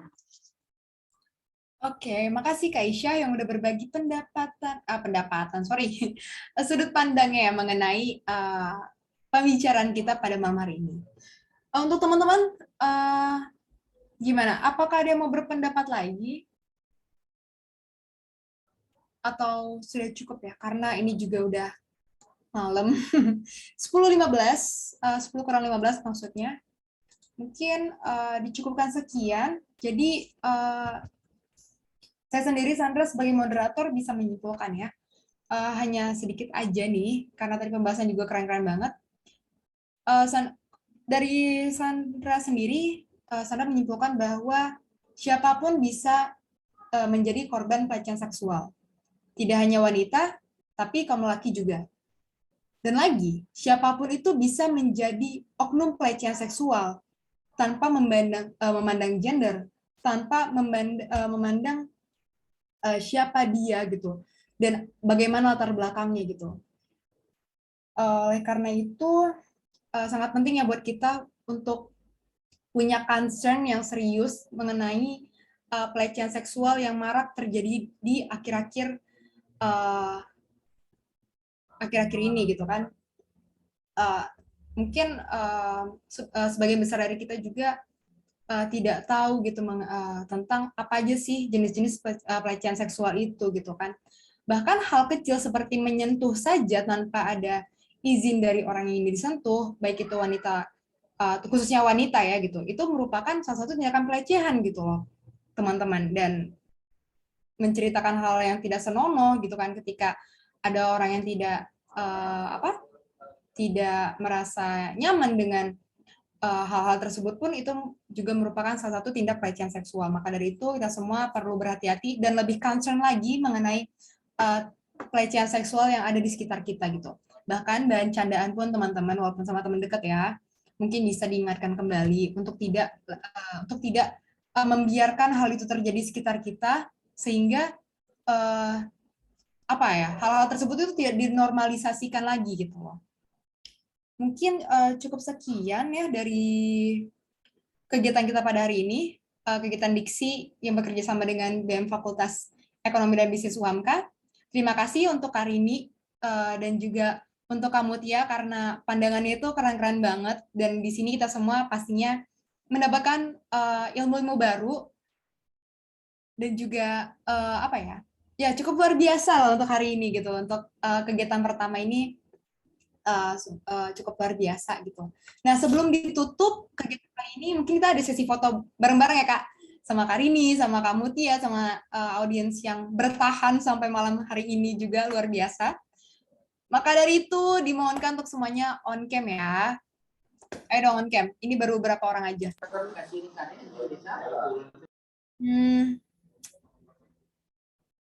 Oke, Kak Ana bisa dibuka kameranya? Kak Anisha Yutama. Ya. Ayo dong, on cam semua ya. Di slide 1. Siapa nih yang mau screenshot? Atau dari Kak Fikri? Kak Fikri Ya boleh kan? Bisa. Biar saya saja yang screenshot. Oke, untuk slide pertama, Kak Wulan Putri bisa di on cam. Kak Dia Lutfi Anjani, Kak Lena, Umi, Elvan, Rafli, Aulia, Mutmainah, Kanisha, bisa dibuka kameranya? Oke. Oke, semuanya buka ya kameranya. Siap-siap. Untuk slide 1, Kak Fikri mungkin bisa dikomandoin? Ya, saya hitung mundur ya. 3, 2, 1. Nah. Slide 2. 3, 2, 1.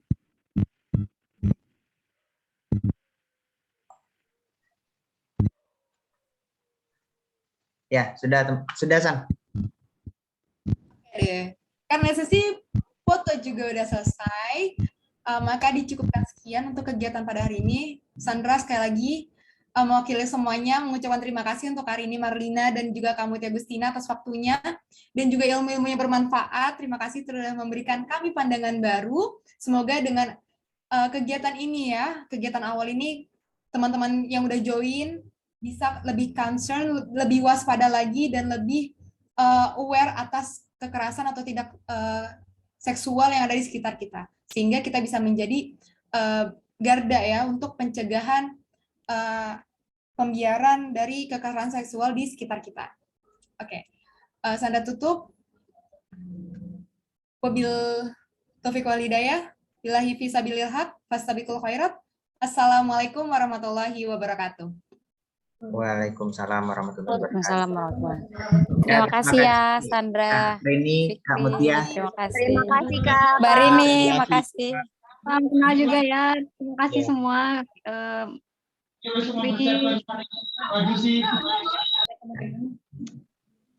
Mudah-mudahan lain kesempatan Saya bisa izin ketemu. rip ya Sandra. Maaf pihak kamera Anda on cam soalnya takut putus. Oke, Kak Ya, Mutia, makasih. Oke, Kak Mutia, terima kasih Kak Mutia. Iya, dah. Terima Saya kasih juga izin juga. Rip, ya. Ya, Kak Rini, Boleh. terima kasih juga Kak Rini. Terima kasih ini. Ya. Nah. Bye. Udah ya, udah selesai ya. Makasih Fikri Haji Sikumbang. Ya, makasih juga Sandra. Ya, Makasih. Poi, makasih juga Poi. Terima kasih, Kak Bem. Makasih teman-teman MM. Makasih juga KM. Ya, terima kasih semuanya untuk seluruh Fadia partisipan. pulang Fadia. Sini Bilkis bawa chargeran. Males.